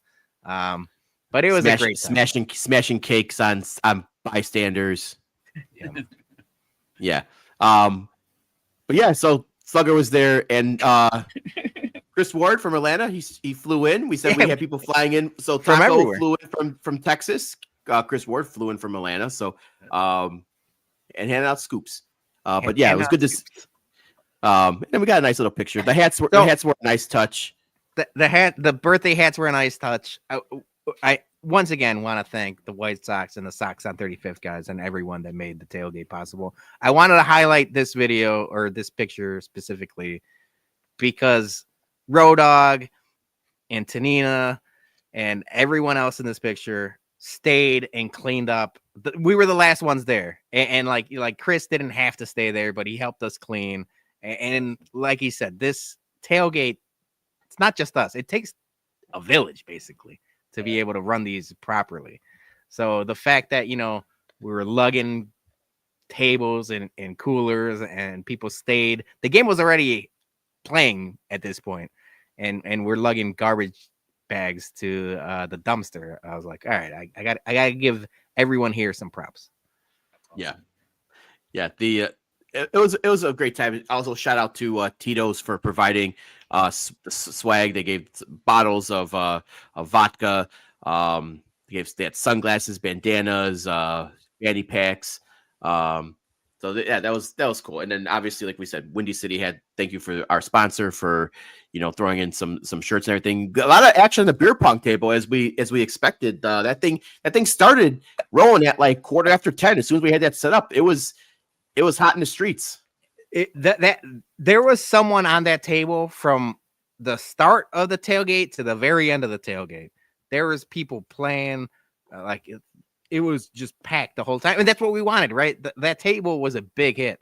So huge fan of beer pong. We didn't get to play as much as we wanted to. We didn't get to play the Sox on 35th guys in Flip Cup, but you guys know, the tailgate is like this for a second. Two things I want to talk about before we get to bums and MVBs. Number one, did our guy Jordan Lazowski, did he cancel last minute because he didn't want to play us in Flip Cup? That's a good question. Once we said, hey, you get your best five, we'll get our best five, and we'll see what happens. Maybe that was like, oh man, I don't want to play Flip Cup against this. Yeah. I do want to say shout out to Jordan because he did miss it. And he was a big part of planning the whole thing from the beginning. So it sucks that he missed it, but the Sox on 35th guys came out in full force and they represented well for Jordan. Yeah. Yes, although, are you going to talk about the controversy? That's my next thing I was want to talk about because our friend the Beef Loaf, he's sitting we're outside cleaning up.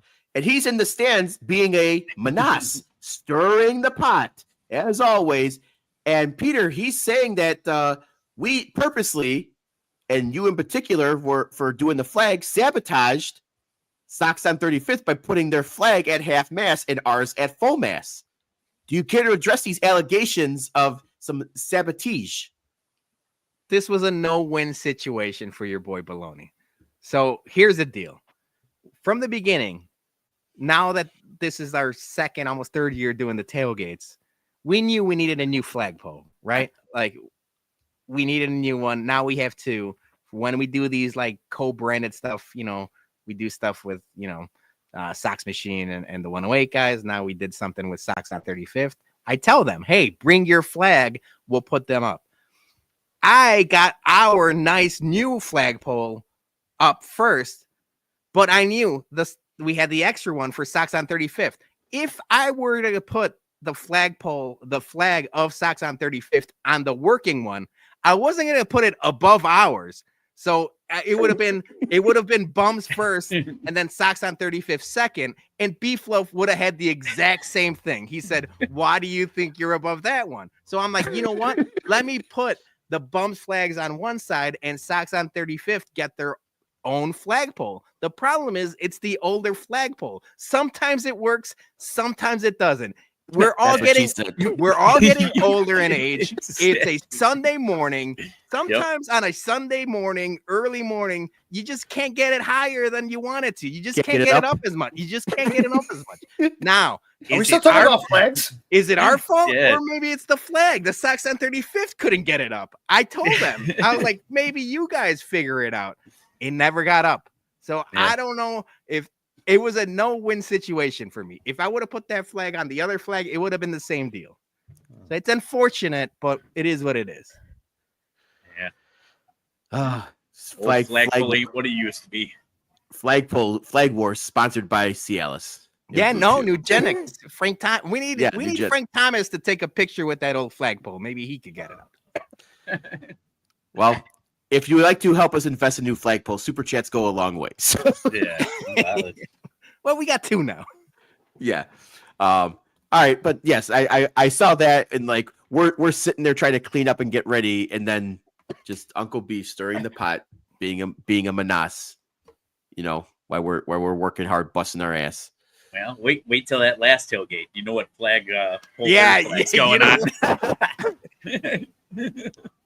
That's right. Great point. All right, but as always with tailgates, we can't stop, won't stop. What was that? Dougie's got it. He's got better. Yeah, can't stop, won't stop. Okay, guys, stop dancing. 3 weeks, guys. We're running it back. June 28th versus the Giants. We got Maker's Mark on site pouring some delicious bourbons. We got Ramova, Other Half Brewing. They're going to be giving us some tasty beers. And we got Firewater Barbecue coming back to give us all the delicious meats.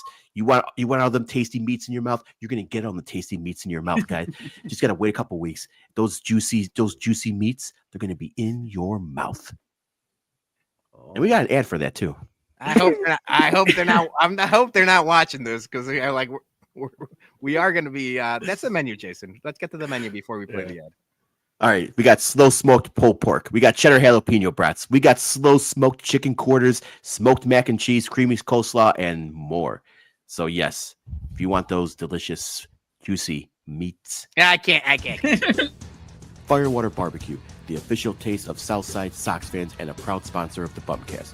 Whether you're tailgating at Guaranteed Rate Field with the Bums or grilling at home, Firewater Barbecue has you covered with slow-smoked, award-winning barbecue made fresh every day. With 5 great Chicagoland locations, Crest Hill, Geneva, Elmhurst, Elsip, and New Lenox, it's easy to get your fix of authentic barbecue all season long.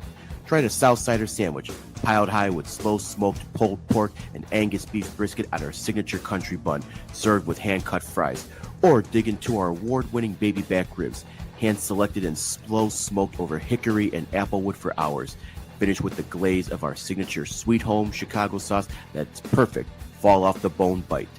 Hosting a game day party? Firewater's got you covered with crowd-pleasing party platters like the baby back rib platter, jumbo smoked wings, thick-cut rib tips, or the Chi-Town 3-meat party platter featuring rib tips, jalapeno brats, and smoked wings. Plus, all of our signature regional barbecue sauces are made all natural ingredients and no preservatives. Choose from Sweet Home Chicago, Texas Heat, Alabama White, Carolina Vinegar, and Georgia Mustard to customize your meal. Firewater Barbecue, where great baseball meets great barbecue. Stop by any of our locations or order online today. Tell them the Bum sent you. Yeah, juicy meat in your mouth. Stop it.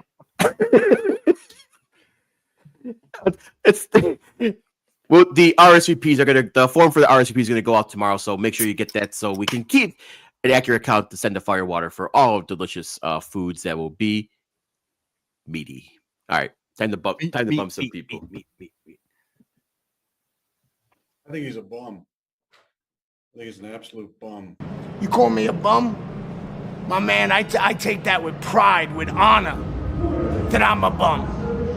I'm the king of the bums, baby. Because you're training like a damn bum, you know that? Bum. A bum. Bum. Time for listener bums and MVBs. First off, our guy Jose, who was in town this weekend for the Southpaw tailgate. MVB us. You really know how to make people feel like they are home. We had a great time with him, Stephanie, and Taco. Yeah, good to see them that they came into town for this. So looks like they had a great time. I missed them most of the weekend. I was busy working, but yeah, it's always good to see them back in Chicago. Yep. Next up is Taco. Everyone in our tailgate, section 108 made us feel like family. MVD, I don't know. MV, most valuable dicks. Bums for being amazing people. Bum of the week, the girl at the arcade bar for getting mad at me for telling her that he nipple was sticking out of her shirt. That her nipple was sticking out of her shirt. That's a good thing. What is it? Or is it like, why were you looking? That's almost a no-win situation. Yeah, that's a no-win situation. I don't know. I mean, you're helping the person out. All right. What if you're at the arcade with Mary? Yeah. Yeah, I'd tell my wife for tip. No. What if it's someone else? Like, hey, like yeah, you say like, hey, Mary, you tell her. Nah. You just got to do it immediately because you want that nipple out for at least. You know how I feel about nipples being exposed in public. I hate Kanye West for doing that shit. So I'm telling it right away. Put that nip away. 5 minutes. 5 minutes is. I mean, you're walking. Well, all right, forget it. Taco didn't help himself there. Yeah. Joey.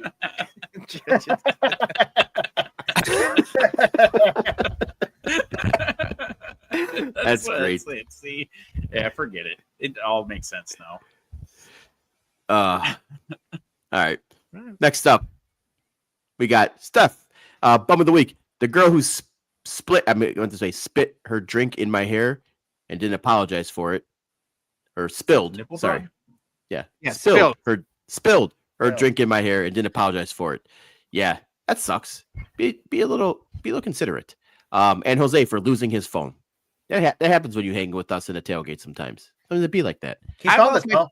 I lost my phone in the 108 once. Yeah. MVP us for another epic tailgate. Thank you. We appreciate that. And also whoever turned in Jose's phone. That's nice. Don't steal phones. Don't steal phones. Turn them in. You know. Joey P, bum of the week, the sun let me cook after yesterday's tailgate. Again, can we get some tents, please? Just that's all we ask. Tents. Or maybe we have to just get like a giant mist machine to haul to the tailgates too. Moist. Help. Yeah. I like that. MVB, everyone who showed up and showed out for Southpaw, Sox on 35th, and Bums. We appreciate you. Good form by Sandy there too. Tina, MVB, everyone that helped set up and break down the tailgate. Yes, we all appreciate you guys. Bum of the week, restaurants not having pre-order for large orders. I said I was going to bum them, but I went on a little rant over there earlier. So it's 2025. Put a schedule pickup in your app. Not that hard. Next up, we got Road Dog, MVB, Bums and Sox on 35th for an awesome tailgate. Thank you. Bum with the sun and the lot B asphalt. We left baked and not in a good way. There was some bacon going on there. Yeah. There was some bacon. There was a lot of some of the good bacon going on. A couple people there. Indulging. Yeah. But yeah, again, that needs to be fixed with some tents. Jerry O'Sullivan, MVB, Southpaw for lasting 21 years as the Sox mascot. Way to outlast Waldo the Wolf. Also the Bums for throwing what looked like to be an amazing tailgate. We missed you, Jer. Yeah. Hoping you were able to come by, but hopefully you'll be making for next one with Maker's Mark. Bum of the week, me for not being able to attend the tailgate. Yes, always. Fair. If you can't make it, you're a bum. Accountability. Gordo, MVB, the Bums for throwing a hell of a tailgate. Thank you, Gordo. We appreciate you showing up. Next up, we got Luke, MVB. Gordo for making his return. Yes, good to see. Bum, White Sox security again. CC, aloha, Mr. And I feel like there's I need a story. That's where we need the backstory to this. I need to know maybe Bruhan Luke's story. And Aloha Mr. Hand will want to tell you his. Well, his didn't Aloha Mr. Hand just gave props to security the other day too? Was that him who on Twitter? I saw someone tweet that it was like super easy to get into the ballpark on Jacob. Oh yeah, that was on Jake. Success, yeah. Okay. That's So kind of want to hear that story. Our intern, MVB Louisville, for a great weekend of bourbon and drunken fun. Oh, that's always a good time in Louisville. We love it. Bum of the week, my hip, my back, no running for 6 weeks. Tough scenes. Yeah, don't lie. King Ass MVB, everyone who worked tirelessly to get Xfinity and CHSN without anyone missing out on any sports. I feel like there's sarcasm in that. #S. Bum of the week, yard work. Yeah. Relate to that, Peter. It's not fun. But yeah, that's literally every day. Sockside Boys, bum of the week, Jordan Leisure, and by extension, Chris Getz for his bullpen being trash. Hopefully Taylor helps. Yeah, but that's the big issue that needs to be addressed. Spend a little money for some arms. Not that hard. Okay. Brewhead Luke said it's Pete's stories this year. All right, maybe we have to have Pete come. Leaves a nice little detailed slide next week. MVP gets for not being afraid to bring all these guys to the majors and make the team more entertaining. Like I said, promote, #promote. Yeah, now this might be the first MVP to Chris Getz in the history of the podcast. So now we're getting, like we said, we're giving him his flowers when they're due. Yep. Next up, Mailman Jack, MVP open bar wedding receptions. Always, of course, gotta have an open bar. Bum of the week, dry wedding receptions. That's no bueno. I don't think I would have fun. Extra bum of the week, points for no coffee either. Ooh. Yeah, it sounds like I was talking to my mailman Jack. He was at a Mormon wedding this weekend. That's why he wasn't able to attend the tailgate, and that couldn't be more opposite than what we were doing. We just were saying we were indulging in every alcohol and other substances known to man. And my man was at the driest wedding in the history of dry weddings. No coffee is crazy. No caffeine. Right. Imagine no caffeine. Dude, that is the raw dog in a wedding to extremes right there. I mean, everyone's got their own beliefs, but why even held a party at that point? What are you doing? Yeah. All right, that's it for mailman. Okay, so before we get to our bums and MVPs, we have to right a wrong from our sponsor. Quick ad from Chickies Beef. Oh, quick same time. The original Chickies Beef and Banquet is a proud sponsor of the BumCast. Are you a fan of Chickies Panzerotti? These deep-fried Italian dough pockets are crispy on the outside and oh so pillowy gooey on the inside with that heavenly melted cheese. Trust us, it's an absolute game changer to your pizza night. Don't forget, every Monday, Chickies hosts their weekly car and motorcycle show from 5 p.m. until dusk, located in the west parking lot of Chickies Beef. Bring the whole family. Admissions free for spectators and participants. Dine in, carry out, drive-through, or delivery. Chickies Beef is located at 4152 Roosevelt Road in Hillside, Illinois. And remember, when you're in there, tell them the bum sent you. All right. Apologize to Chickies. Video was supposed to be uploaded and it wasn't. So had to make sure we paid them bills. So we're blaming StreamYard. It was uploaded. I checked it because I remember I was like, oh, it's Dougie's voice. That's one of the OG ones. But blame StreamYard, like always. Yeah. All right, let's get to our bums and MVPs. Johnny, kick us off. I surprisingly don't have anything this week. Everything was a good weekend. So the only thing I would say I'm gonna take a page out of Joey's bum of the week is I got badly burned. And it fucking hurts. I think this is the first time I got burned in a long time. So I'm not gonna say I blame the sun because it was a nice day out, but the after effects of that. It hurts. So I don't have anything else. Everybody else, I had a great time. Afterwards, very good weekend. So I got nothing to bum anybody. All right, Dougie, you're up. All right. My MVB is going to go out to the Edmonton Oilers. Edmonton Oilers did something really cool this week before the Stanley Cup Finals happened. What they did was they mailed out these canisters to all of the players' home ice arenas, like where they got their first starts and everything like that. And they had managers of those home rinks shave down ice and put it into this canister. And when they were doing the home ice for the finals or whatever, they dumped all those canisters onto the thing. So all of the players' home ice that they got their starts in, like as when they were kids, is into the ice at the arena, which I thought was a really cool, like, you know, like, hey, you started there. And that's why they're calling it like the most, I don't want to say extreme, but like the best home ice there's ever been, because it's all of their home rinks. That's pretty cool. So I thought that was a really cool thing. But then my bum of the week goes right out to the NHL. I know it's happening in all sports and everything like that with sponsorships and everything like that. But the sponsorships on the jerseys are showing their ugly face this year. This is the first year that the two teams that are in it again this year or whatever had sponsors. And so the patch that is the Stanley Cup patch that's normally on the opposite side of thing is now there's no room for it now with the sponsorship there. So they had to move it next to the either captain or assistant captain's designation. So it looks fine on captain's jerseys, but on the captain's jersey, you have the C or the A literally right next to the Stanley Cup, and it looks absolutely terrible. And it's just a thing going forward. It's kind of a sad thing. Like those jerseys are something special, and it like really, like I have a Taves or whatever with the C and like the Blackhawks Stanley Cup, thing, and those were really awesome. And now they just look really, really bad. And so I know it's a thing going forward. It's like those European hockeys, and I know soccer teams do it too, and MLB, all of them. They're just selling sponsorships left and right on jerseys and helmets and whatever they can paste the logo to and make more money on. But it's just kind of, it sucks seeing it. It's like kind of like a piece of childhood is going away from me. Just shitty. So that's my bum of the week. All right, Peter, you're up.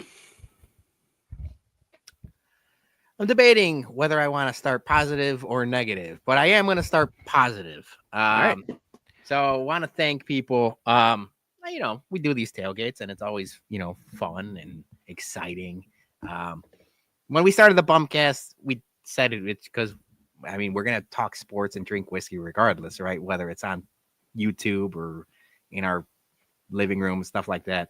I definitely didn't think it was going to be, it's definitely not like, even though, whether maybe some haters online want to believe, it's not for the clout. We don't do this for the clout or any of that. It's because we like the White Sox, we like the Bears, and we like to talk sports, drink whiskeys. But with that, we've gained a lot of friends, a lot of people along the way that we wouldn't have otherwise.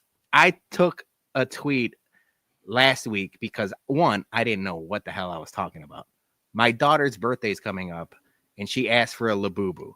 If you guys don't know, a Labubu is this highly coveted little monster of a toy that is more allocated than whiskey nowadays. People stand in lines at different stores in the Chicagoland area for days waiting for those things to come out.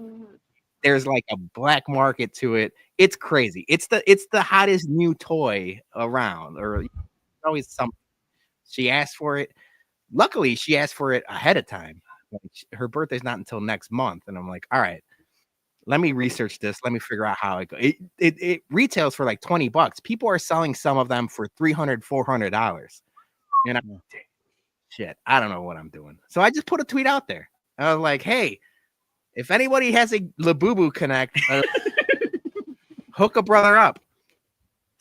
1 week later, shout out to, and now no offense to Chris McGowan, but it's Chris McGowan's better half, Sandy.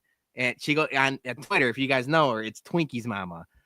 She said, hey, I might know somebody that can get you one. Are you interested? I'm like, yes. People were telling me crazy harebrained things on what to do this. This was the easiest way to go about it. She brought it to the tailgate on Sunday, got me the Labubu. We put it underneath the trunk where the jack goes, so people wouldn't. I'm like, if this thing gets stolen, I'm like, we're screwed. So I hid it underneath the car basically, and now we got a Labubu for our daughter's birthday, and I'm excited about it. So thank you to Sandy, thank you very much. And now I'm gonna sound like a shill because now then I got something unsuspectedly. We saw Gordo. He surprised everyone. He told me he was coming to the tailgate, but he told me, don't tell people I'm coming. I want to surprise it. I'm like, no problem. I'm like, we're there. Let's do it, baby. He shows up before the tailgate even. He got there early as hell before the tailgate even started. He's like, hey, I got something for you.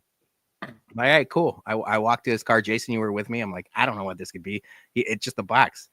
I opened the box. Are you saying Gordo rolled up early? He also has a plug. He knew somebody that had a pair of Jordans in my size. These are my favorite Jordans ever. They're the Jordan 4s. He got me a pair of Jordans. And now there's no way I'm not going to MVP Gordo, not even for showing up to the tailgate. He showed up. He didn't show up empty-handed. This is crazy. I'm going to be wearing these all summer. In honor of Gordo. Gordo, I fucking love you, man. I told him I'm gonna get him Hooters until he needs another operation. I'm gonna get him Hooters as much as he wants every week, every month, whatever. Hooters on me, baby. Shrimp and wings for life. I'm happy. I'm happy you're happy because that kind of irked the fuck out of me. Oh, why? Because you got nothing? But no, yeah, because we go up to the car together and saying hi to him because we haven't seen him in like in a long time, and he's like, I got something for you, and I thought he meant you as in the plural sense, the royal we, the us, the plural use. He gives a box and it opened up and it's like, oh, this obviously ain't for me. It's for Peter. I'm like, what the fuck? Like Peter gets shoot, I get fucking nothing here. Like, hey, that's all right. Hey, he called me fat, and Peter got Jordans. Yeah, it's all right. He sent me a text. He was like, "Hey, can you keep a secret? I got a surprise for you." I'm like, "Sure, what's up?" He's like, "Yeah." He goes, "I'm coming to the tailgate." I'm like, "Motherfucker, I'm in Hawaii." I'm like, "It's not a surprise for me." I'm like, "I want to be there." What size shoe are you, Jay? 10.5, 11. I was gonna say if you're a 12, I'll let you wear them once. Thanks. Appreciate that. Joint custody. Yeah, joint custody. I'll let you wear. That was just kind of like just a little knife in the side there. That's Gordo being Gordo with the, All right. So now I bum of the week, and Luke kind of hinted at it. I think you need to edit that 2.5 hours before first pitch claim. It's definitely 3 hours lately, and I agree. And I want to preface this by saying we thank everyone that are always excited to go to the tailgates and want to get there as soon as possible. But we say 2.5 hours early because it takes a while to set these things up and start planting. We got tables, we got coolers, we got speakers. It takes a little bit. Now, I understand. Some people take the train, some people get dropped off. You want to get there early. Thank everyone for their excitement. But on a day like Sunday, where it was hot and there's things going on, if you're there early, for the love of God, make yourself useful, because there were plenty of people, and I'm not naming names or calling people out because there's too many. There was 30, 40 people there. If you see my wife, Sarah, Missy, Sandy, Tina, carrying and lugging coolers and tables and chair or everything else, at least offer to help. We're not charging you anything to eat. We're not charging you anything to drink. We're there all to have a good time. But if you're there, make yourself useful. And I'm excited. We're going to keep doing these, and hopefully they keep growing. But maybe at one point we're going to start telling people, hey, show up at the time we tell you, or don't show up, because it's getting crazy, man. Like, people are just hanging out, and we love it. We love that you're there. Offer to put up a tablecloth, offer to, grab a garbage bag, anything helps, because like I mentioned, it takes a village, and there's a ton of people, and Jason, you're going to get to that help and go above and beyond. There's people we're indebted to forever, you know. But there's also people that maybe, just maybe, offer to help carry a cooler 20 feet when you see Sarah or Julie or Tina, you know, helping out. So that's all I'm saying. Make yourself useful, please. Wonderfully said. Well said. All right, I am going to close this out, and I'm going to start with being the positive because I have a good bum. And I'm going to MVB our rock stars for the tailgate.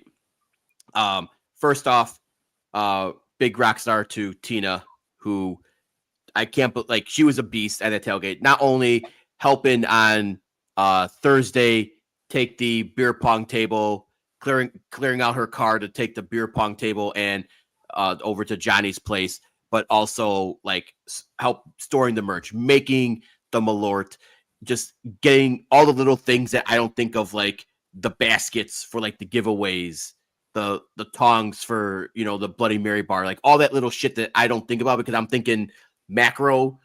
She's got that little shit, and she was a fucking beast, like setting up tables, breaking down tables, making sure the tablecloths were on, everything looked pretty and feng shuied. Fucking can't thank Tina enough. She was fucking awesome.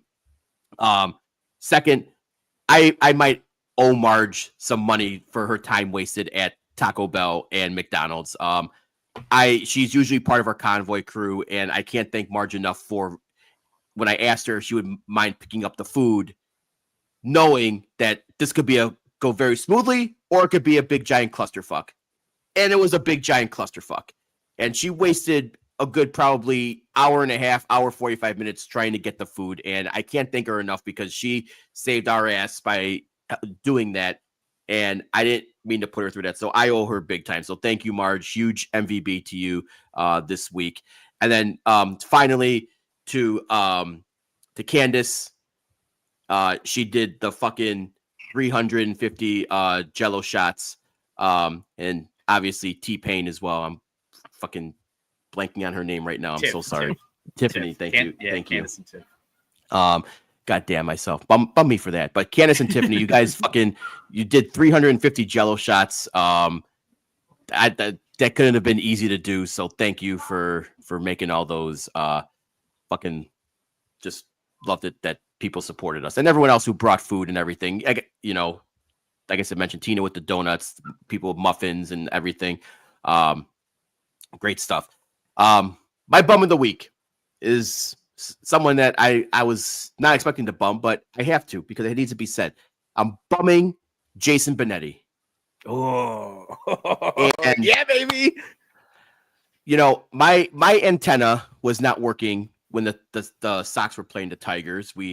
There was like some weather not working, so I went through the other means, so to speak, and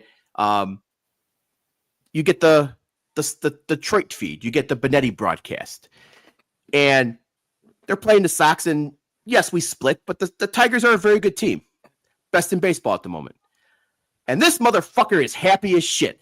He is so goddamn happy that calls are going their way and they're getting hits and scoring runs and oh yeah, he's puffing his chest out and everything. And I'm like, no, fuck you. You don't get to be happy.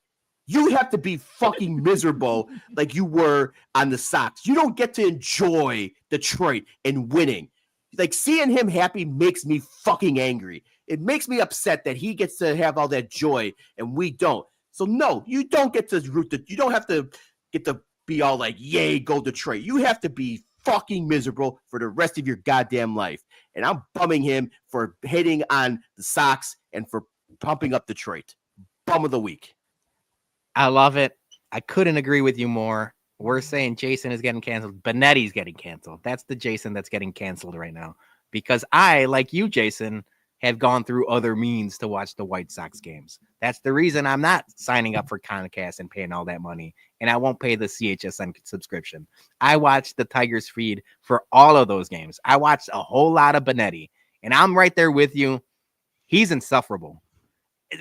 I understand John Schriffen had a couple hiccups at the beginning of last year and all through last year. Give me Shrift Dog any day of the week. Jason Benetti was insufferable for those games against the White Sox. You could call it cornball. You could call it whatever you want. I didn't think it was all that good of a listen. And to tell you the truth, I was never the big Benetti guy. I know there's a lot of people on the White Sox Twitters that love Benetti. I was never one of them. Brooks Boyer got it right. Yeah. He does not get to be happy. Is he still eating every broadcast? Who cares? Who cares? Old wondering. News. All right.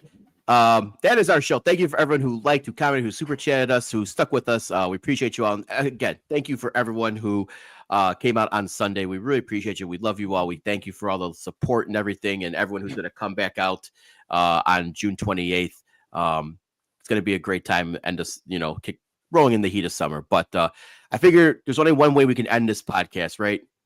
And that's singing our boy happy birthday. See you next week.